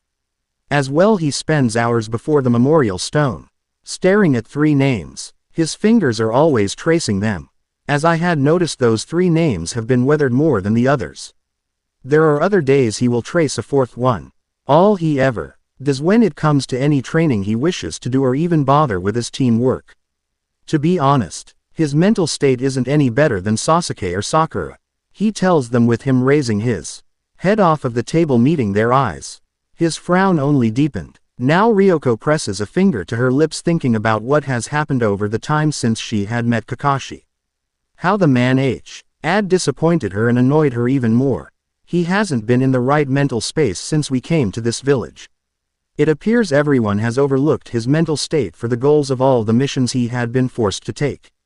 Never allowed to heal, for I had looked over his file before I had taken over Naruto-chan's training, she said, as now this had the two other women looking at her as Naruto's head had once more hit the table. He had turned it sideways to look at her with wonder in his eyes. What did you find in his file? For I hadn't been able to review it so far. I have been going through all the shinobi from the oldest and making my way down, said Tsunami with a frown on her pretty face as her pinkest eyes hold worry in them. I know Kakashi was my father's student. I also know that my father had taken over caring for Kakashi as his father killed himself, said Naruto, looking at the others. How do you know all of this? Questions Ryoko, as she has forgotten about the living chakra beast living in her grandson's gut mindscape. Naruto blinks at her slowly several times. Fuzzy bunny fox in my gut. He tells her, hey brat, I am not a kami-saking bunny. Growls out Kurama, annoyed with the boy. Yeah. Sorry Fuzzy. Naruto replied mentally with a chuckle. The three women watch the silver, blonde boy space out for a moment, knowing very well that he was speaking with the fox. Blinking several times, he smiles sheepishly at the three. Okay, sorry. He was very mad at me for calling him a bunny fox, he said, still smiling sheepishly. So are you going to tell us about Sasuke and Sakura? Questions Washu as she watches her grandson carefully. Yeah, I'll begin with Sasuke. He has an ego that is larger than Hokage Mountain. As well, he believes that he is able to work on his own and that anyone else within the team is just cannon favor for him to use them as stepping stones for him to reach his own personal goals. What goals do you ask? Well, his personal goal of killing his brother and rebuilding his clan. With his brother out of the way, no one will be able to stop him from becoming the head of the Uchiha clan, and he would feel safe to do as he wishes. For all his faults are to be blamed on his brother, for it was his fault for the shit hand he had been given, said Naruto, looking at them all. Washu and Tsunami frown, looking at each other, as this isn't the mindset a shinobi should have. Well, he needs to get the fuck over himself. Growls out Ryoko as she is growing tired of the spoiled little brat. Also, what's to say he wouldn't find someone else for all his shortcomings, said Washu as she crossed her arms over her chest, watching the boy sitting next to her. Naruto meets eyes with her. Nothing. Sasuke believes the world will bend to him. If he doesn't get his way, he will kill them. I already know I am on that list of people who he wishes to murder, to use as his stepping stone to be able to kill Itachi. He told them as his head met the table once more. I will have Kakashi and Sasuke to have an evaluation on their mental states, said Tsunami with another frown marrying her face. Now with Sakura, she is living in a fantasy world believing Sasuke will save her if she is in danger. As well, she has dual personalities. I have seen it several times, as if another person has taken over her body and her becoming a whole new person. Something I know has gone unnoticed by many people. Well, Ino and Shikamaru and I also believe Shino has seen it happen. As well, she has anger issues to the point she believes that violence will solve all her problems without taking responsibility for her shitty actions. She is book smart. She isn't street smart. I do believe on her first higher rank mission she will go on in the future with Sasuke and Kakashi with their unknown new member. She will not fare well, and only 3 things await her. Sadly, I do believe death would be the best outcome for her," said Naruto as he breathes into the table as he bangs his forehead on the table once more.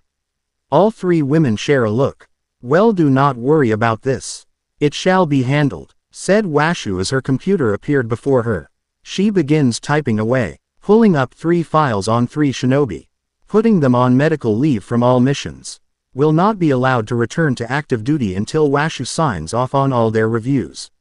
End of flashback. No jutsu. Shaking his head, from the memory he glances at his clock.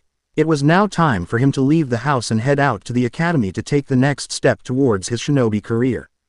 Picking up his duster, he slips it over his shoulders, moving towards the front door, to return once the exams are over. Well, the first 2 stages of the exams, as he had done his research on past exams in the Hidden Leaf. They haven't changed in years, so he felt he knew he would return home in about a week's time.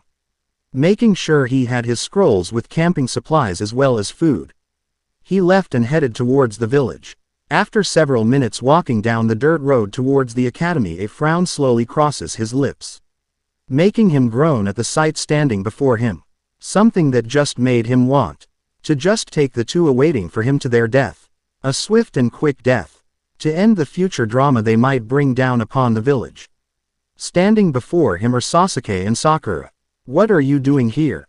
questions Naruto as he stops before the 2 fools standing at the gates. Sasuke snares at the silver blonde standing before him. "We are here to take part in the chunin exams," he growls out as the boy glares at him with pure hatred in his coal-colored eyes.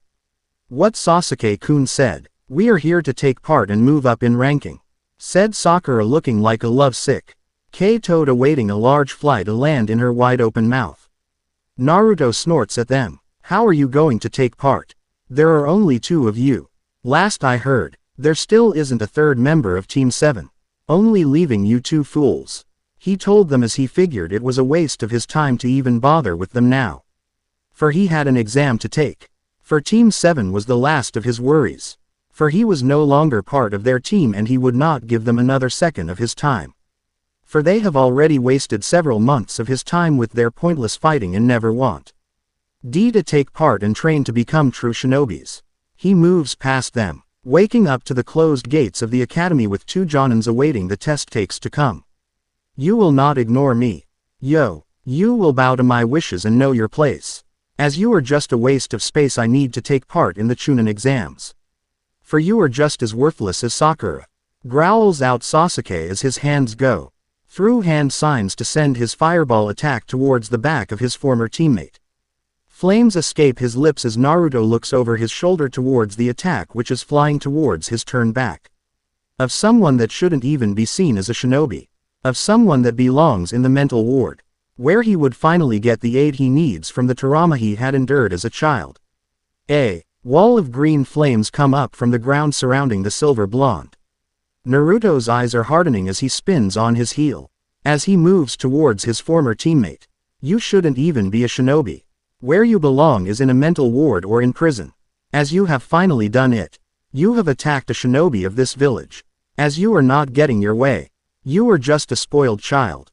A child that needs his ass beaten. For these actions only proves me right, that you are not mental stable to even think about living this lifestyle.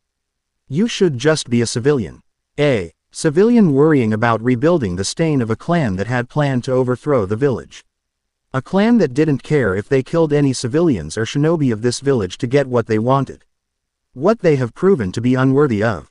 For the only thing is your father and his elders and other fools willing to follow him, to take over our village and homes, making all that live in this village into their slaves."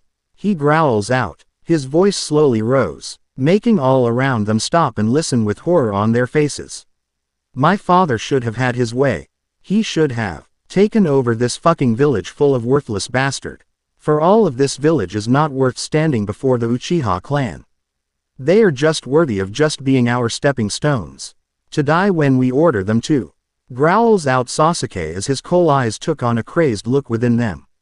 Gasps and murmurs are heard from the civilians and shinobi as well as others that wish to take part in the chunin exams. Look upon the three standing before the locked gates. The two Jonins call over their headsets for Anbu or anyone to come and take the only two members of Team 7 away. What appeared before them was a pissed off Ibiki. As he had been standing in the courtyard. He had just heard everything the two heard. Anger flowing through his veins. For he had remembered hearing rumors. Now with hearing this once more and the Uchiha saw his father's path was right. Made him want to kill the final Uchiha where he stands. Genin Uchiha. Growls out Ibiki. The man looked like death himself standing before Sasuke. What the fuck do you wanted, you lowly piece of shit? Hisses out Sasuke as he looks up at the man standing before him. Before anyone knew what had just happened, Sasuke is sent sailing into the stone wall next to the iron gates of the academy. Blood flowing down the side of his mouth. Sakura shrinks at the Jonin at what he had done to her Sasuke-kun. Before the Pinkett could even think or blink, a snake wrapped around her right leg biting into her flesh. Making the girl scream once more before she passes out. As another snake appears. Before Sasuke biting into his own flesh as he had tried to attack the man with the same fireball attack that he used on her former teammate. Ibiki looks down at Naruto. Naruto looks back up at him. His eyes never leave the man's gaze. What I had just told Sasuke is true. For I was there that night. They had me bound to a chair in their shrine. Well, the sub-basement. Where they had been making their plans to overthrow the Hokage and take over our home. I also have the scrolls. If you wish, I can send a shadow clone to bring them to you. He told the man standing before him. Ibiki grunts, nodding his head as he watches a shadow clone come to life next to the boy without any hand seals. Once the first part of the exams are over, my clone will take you to the old Uchiha district, to the shrine and show you where they had me bound, where they had planned to rip out a part of me, ending my life to use it once more against the village. For what I had found within their documents, it was an Uchiha that had attacked the village the night I was born. The night I had lost everything, only being a few hours old. Said Naruto as a dark aura surrounds him. The Arua takes on the form of a nine-tailed fox with his teeth baring at the thing now being bound by three Anbu and a smirking Anko. I shall speak with your clone about the subject some more. Once we are done with this first part, one would like to speak to you before the second part takes place. Said Ibiki, and Anko listen on from the sidelines, letting the woman know it would be a mom. And before she would be allowed to begin the second part. For she knew deep down that the silver blonde would be making it to the second part. Hell, if she placed her bets now, he would be making it to the finals of the exam and maybe even becoming a chunin. She just smirks to herself, thinking of how much she is planning to place on the boy once she heads to the Jonin lounge to await her tea. Me to lead the brats to her little playground. Ibiki turns to the two Jonin. Allow the boy in. It will just be himself. As he is no longer part of Team 7. For I believe today is the last day. Why of there ever being a Team 7 until the next batch of Genin graduate from the academy? Sadly, the snake or his little pet hadn't seen what had happened. They both had already entered the academy. To lay in wait for their prize. A prize that would never enter the build. A prize that will be held within the deepest pits of the village. Where only Washu is able to enter. Where those T will wish to speak to the two would need the woman to enter. For they had a sinking feeling something wicked is coming to the peaceful village. Unknown to the darkness that looms over the village. Two goddess lurk in those shadows as well, just awaiting a time to strike and take those out that threaten the safety of those they have sworn to protect. For there is only one person that would do this for he still cared for the village that made his life hell. That had already taken so much from him. Still he stands strong to protect the fools that had never seen him as a human. As a thing that had killed those that they had once loved. Washu appears before the Anbu as well as Anko. It is time to take them to my special holding cells. His bright green eyes moved towards Ibiki. Once you are done with everything, Have Lady Hokage call me and I shall take you to your new playthings. She told him with a large smirk on her face. With another grunt Ibiki no. DS his head and spins on his own heels heading back into the building. He had to get ready for the first stage. To release his anger on those that believe they belong in the ranks of chunin. With that said and done, those that are to take part in the exams line up before the Jonin guards and show them their paperwork as well as their shinobi ids. Off in the shadows a dark-skinned man with blonde hair stands leaning against a building watching what had just gone down. It does appear that the boy has become one with the nine tails. He thinks to himself, for my brother to show within the boy's aura. He has gained his favor and nothing and no one will get in their way. Never even us, said the dark voice within the man's mind. Do believe you are right. I pity the fools who even think about trying. His final thoughts to the beast were sealed deep within him as he pushed off the wall and stepped out of the shadows to show a man dressed all in white with a cloud shinobi headband on his forehead. It was time for him to join the other Jonins to watch over their students. Maybe even join in on a few of the betting pools. For the message he would be sending. His brother tonight will be having the man joining him to watch the finals in person. Washu appears within the holding cells of Anbu HQ. Her pink eyes look upon the two Anbu that hold the two bound struggling genin. With the security risks that might befall within the village, with all the forged shinobi within the village walls. Hokage-sama believes they will be safer to be held within one of my dimension cells. She tells the two Anbu, making them look at her and slowly nod their heads as if they knew if this woman is standing before them. Also has orders from their Hokage, Sam. Ethan isn't right and knows very well people could break into their holding cells, no matter how much security they may have. The woman before them is right. Yes, Lady Washu. Boar answers her, with a bow as Hound bows to the woman before him as well. Washu pouts up Boar with her bottom lip sticking out and it begins to wobble. Why didn't you call me little Washu? She questions giving the poor man her largest puppy eyes. Massive guilt overwhelms the man standing before her. He falls down onto his knees before her. I am sorry little Washu. Please forgive me, Boar cries. To the bubblegum Pinkett standing before him. She smiles at him softly. It is all right Boar-san. I forgive you, she tells him, patting him on his head. He looks back up at her. He smiles behind his mask up at her. Thank you little Washu, he tells her as Hound's sweat drops at the behavior of the two with him as he holds on to the gagged banshee. Little Washu, please lead us to your private holding cells. Hound speaks up as he wants to return to his job of overlooking the start of the genin exams. Yes, Washu tells them with a wave of her hand. Turning upon her heels her computer appears before her. She begins typing and within seconds a black door appears before her. All right gentlemen, follow me, she tells them as her computer vanishes and moves towards the door. Placing her hand on the knob twisting the knob. Jonin Lounge. Ryoko sits upon a black couch against the far wall.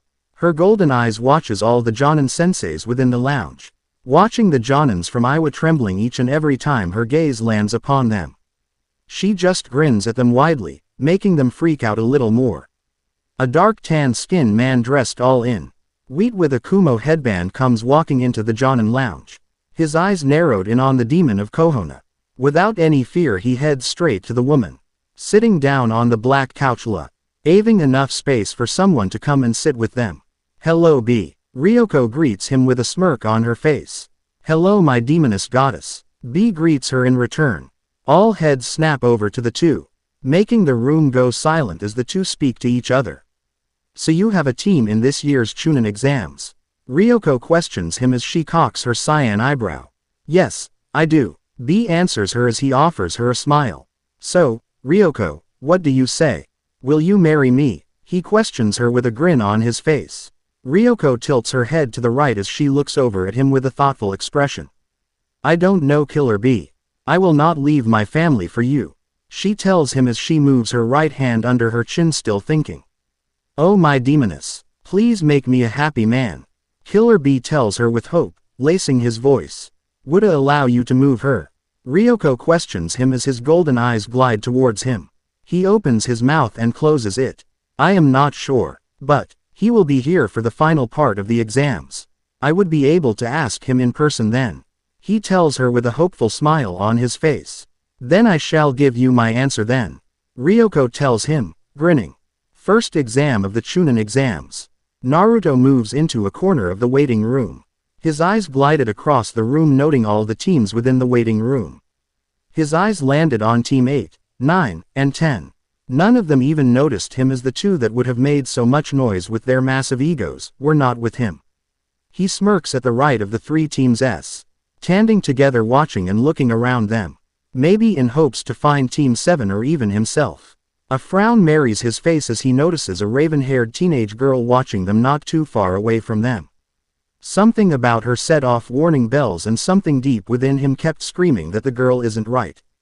An explosion coming from the front of the room draws him away from the alarming girl. Once he was able to turn back and look where she was. She is now gone, and the only thing that is different is that the window is open. All right, fuckers. Look down here and listen well. Ibiki yells out at everyone in the room, making it go silent. Good. Now you will see a box down here. Match yourselves down those stairs and draw lots of here you will be seated. I want you little shits to get into 2 single file lines. Ibiki orders them. Out of fear of the man standing before them, they formed the 2 single file lines. Each one of them drawing their lots and heading past the doorway off to the side. Each one of them finding their seats. Naruto snorts as he takes his seat to see Ino seated next to him. Hello, Ino-chan. He greets her. A soft blush roses her cheeks. Hi, Naruto-kun. She greets him in return. Shyly smiles at him. Naruto-kun. Ino began, with slightly unsure if she should ask him or not. Looking at her while still smiling. What's wrong, Ino-chan? He questions her. Where are Sakura and Sasuke? Ino questions him, looking a little puzzled. I snort. They are in jail at the moment. I honestly answered her. Her jaw drops open with shock. Wow. So, she tries to question. I am able to take the exam on my own. I tell her with a softer smile. I am no longer part of Team 7, and at this moment Team 7 is no more. I tell her as I look down to Ibiki, pulling herself together from the shock of what Naruto had just told her. Ino just smiles at him. Well, if you need any help in the second part of the exam, you're more than welcome to join us. She tells him as her cheeks softly dust a pale shade of pink. Troublesome. She is right, Naruto. If you need any help, we will help you. Shikamaru tells the boy standing before him as Choji just nods his head in agreement. Naruto beams a blinding smile towards his friends. Thank you. If I do, I shall find you all. He tells them as he hears Ibiki yelling. I guess it's time to start. He tells them as he spins on his heel and moves towards the back of the forming line. Not really in the hurry to see what Ibiki has planned for them. Ibiki kept his eyes upon Naruto. So, he is the brat that is taking the exam alone. He though to himself with a snort, as he watches as the other slackers and hopefuls, finally making it to the end. Naruto reaches into the box and pulls out a ball with a number on it. He looks at it as he looks up at Ibiki and smirks. Oh, lucky 113. He tells him with a creepy grin upon his face, making the chunin working alongside the special jonin. Get in there, punk. Ibiki growls out at the boy before him. Yes, sir. Naruto told him with a mocking salute as he ran into the room before the man could even think about unleashing a jutsu upon his smart-ass mouth. Upon running into the large classroom, he walks up the steps to where he knew where 113 would be and plopped his ass down onto the unconfutable chair. Geez, he really made sure these chairs are torture. He grumbles to himself as two people take a seat in 112 and 114. Looking to his right, Naruto is met with smiling teal blue eyes as Ino had been seated right next to him and Shika just below him and Ino and Choji just 2 rows below that. Well, this is going to be fun. He tells Ino. Ino smile at him. Yup. She chirps as she looks down towards her teams as Shika gives her a lazy grin and Choji just gives her a thumbs up. Turning to his left, he missed Ino being teased silently by her 2 male teams. To his left he locks eyes with sea green eyes. He arches a brow looking at the tattoo for love on her forehead. Hello. He greets the strange Suna girl next to him. Looking at the boy next to her, she narrows her eyes. Mother doesn't like you. She rasps out at him as she turns to look away from him.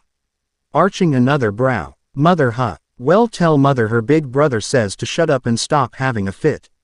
Naruto tells her as her eyes widen at his words. But before she could speak another voice silenced the room. Alright maggots, shut the fuck up and listen well. Ibiki growls out at all the chunin hopefuls. All heads snapped towards the front, and all stopped talking at once. A dark smirk graces Ibiki's face. Good you little bastards are able to listen. That will bring you far in this world. He told them as he clasped his hands behind his back. His cold black eyes looking at the chunins he had seated alongside each row. Each and every one of them nod their heads towards the man, showing their respect to the man. In the first part of these exams, I will test you, Ibiki tells Hem as he holds up a white sheet of paper with writing on it. Upon your desks are pencils and exam sheets. He told them as he gave them a moment to look down. I only have several simple rules each and every one of you to follow. If you do not follow my rules and get caught you will be kicked out of the entire exam. He tells them watching their expressions change from horror to rage. Before everyone could lose their shit, Ibiki holds up his right hand, stopping them from talking. Also, it didn't help the wave of killer intent wash over them in waves, making few shivers in fear and a couple unlucky souls passing out and have their teams kicked out early all before even getting the rules for the exams.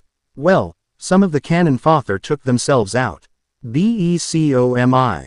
Ing a chunin and later in life becoming a jonin isn't for the wear of heart. As you will be placing your life on the line each and every time you step out of your respected village. Ibiki told the as his dark smirk had been replaced with a devilish grin now. Now back to the rules. Ibiki growls out, okay I'm getting bored. Kurama speaks up as his annoying little sister sitting next to his kid and noticing that Shikaku driving the poor girl mad. I know, it's boring hearing Ibiki trying to scare the living shit out of everyone in here. But if anyone that truly knows him, that he is a true and huge teddy bear. Unless it's because of Grandma Hokage. Naruto talked to his best friend in his thoughts. I am getting a headache. My bratty little sister wants to visit me. Kurama grouched out. Huh, can you do that? Naruto questioned him, with a roll of his large crimson eyes. Yes, it is, was Kurama answer as he created another space in Naruto's mind to allow his baby sister to come and meet with him. Alright brats, you have 1 hour to finish your exam. Ibiki told them as the sound of paper flipping around is heard all around the room. This snaps Naruto out of his mind as he gets to work, smirking at how easy it was. For Washu had given him hard exams than what had been given to him and the others around him. I got this, Naru, to thought to himself as Kurama blocked his kit from the shit show that was about to go down. Ino looks around a little nervous about her exam, as she spots Hinata, who had the second highest score in class. With a slight grin she goes through the hand signs for her clan jutsu, taking over the Hyuga heiress mind for a moment. Naruto tries not to chuckle at who Ino had chosen to get her answers from, as Shikamaru was just one seat ahead Hinata and could have gotten from the sloth of a genin.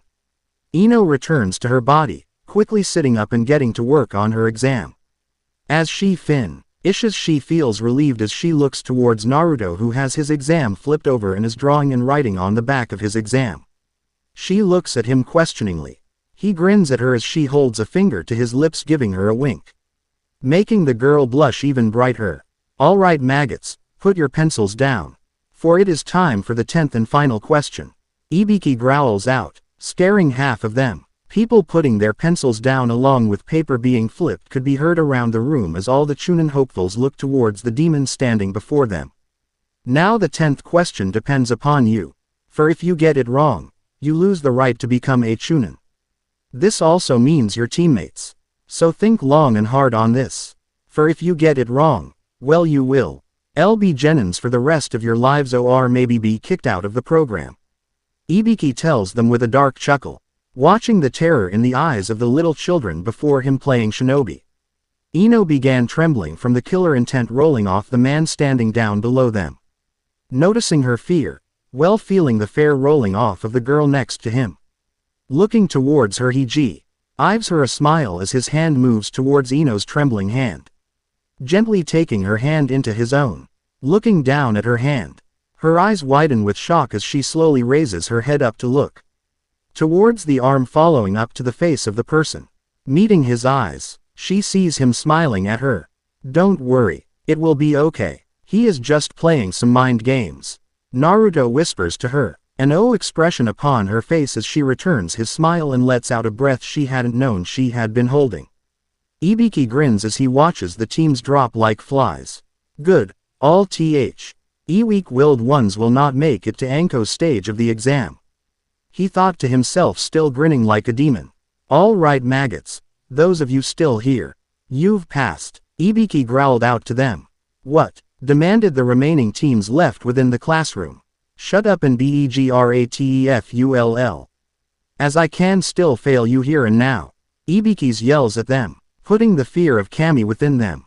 Now Naruto, I need to speak with you. Ibiki calls to the boy with a smirk, hoping they fear why he is singling out one of the genin with them. Getting up from his chair, he gives Ino a wink as she looked worriedly at him, letting out a huff at the boy's antics as he pushes his chair in after standing up and now is heading down the steps towards the scare-faced man. Sitting outside on a tree branch, Anko watches in on Ibiki and how he singled out one of the chunin hopefuls. But it was one that they needed to speak with. Brad knows too much about this village that puts everyone living here to shame. She tells herself, still grinning like a man-woman as she gets the signal from Ibiki to come in. A shadow clone appears right next to Naruto. Like I promised you, here is the shadow clone. Naruto told Ibiki as the man nods his head as it was the signal that allows the woman to know when to enter. The end. Remember to subscribe and like this video. See you in the next video.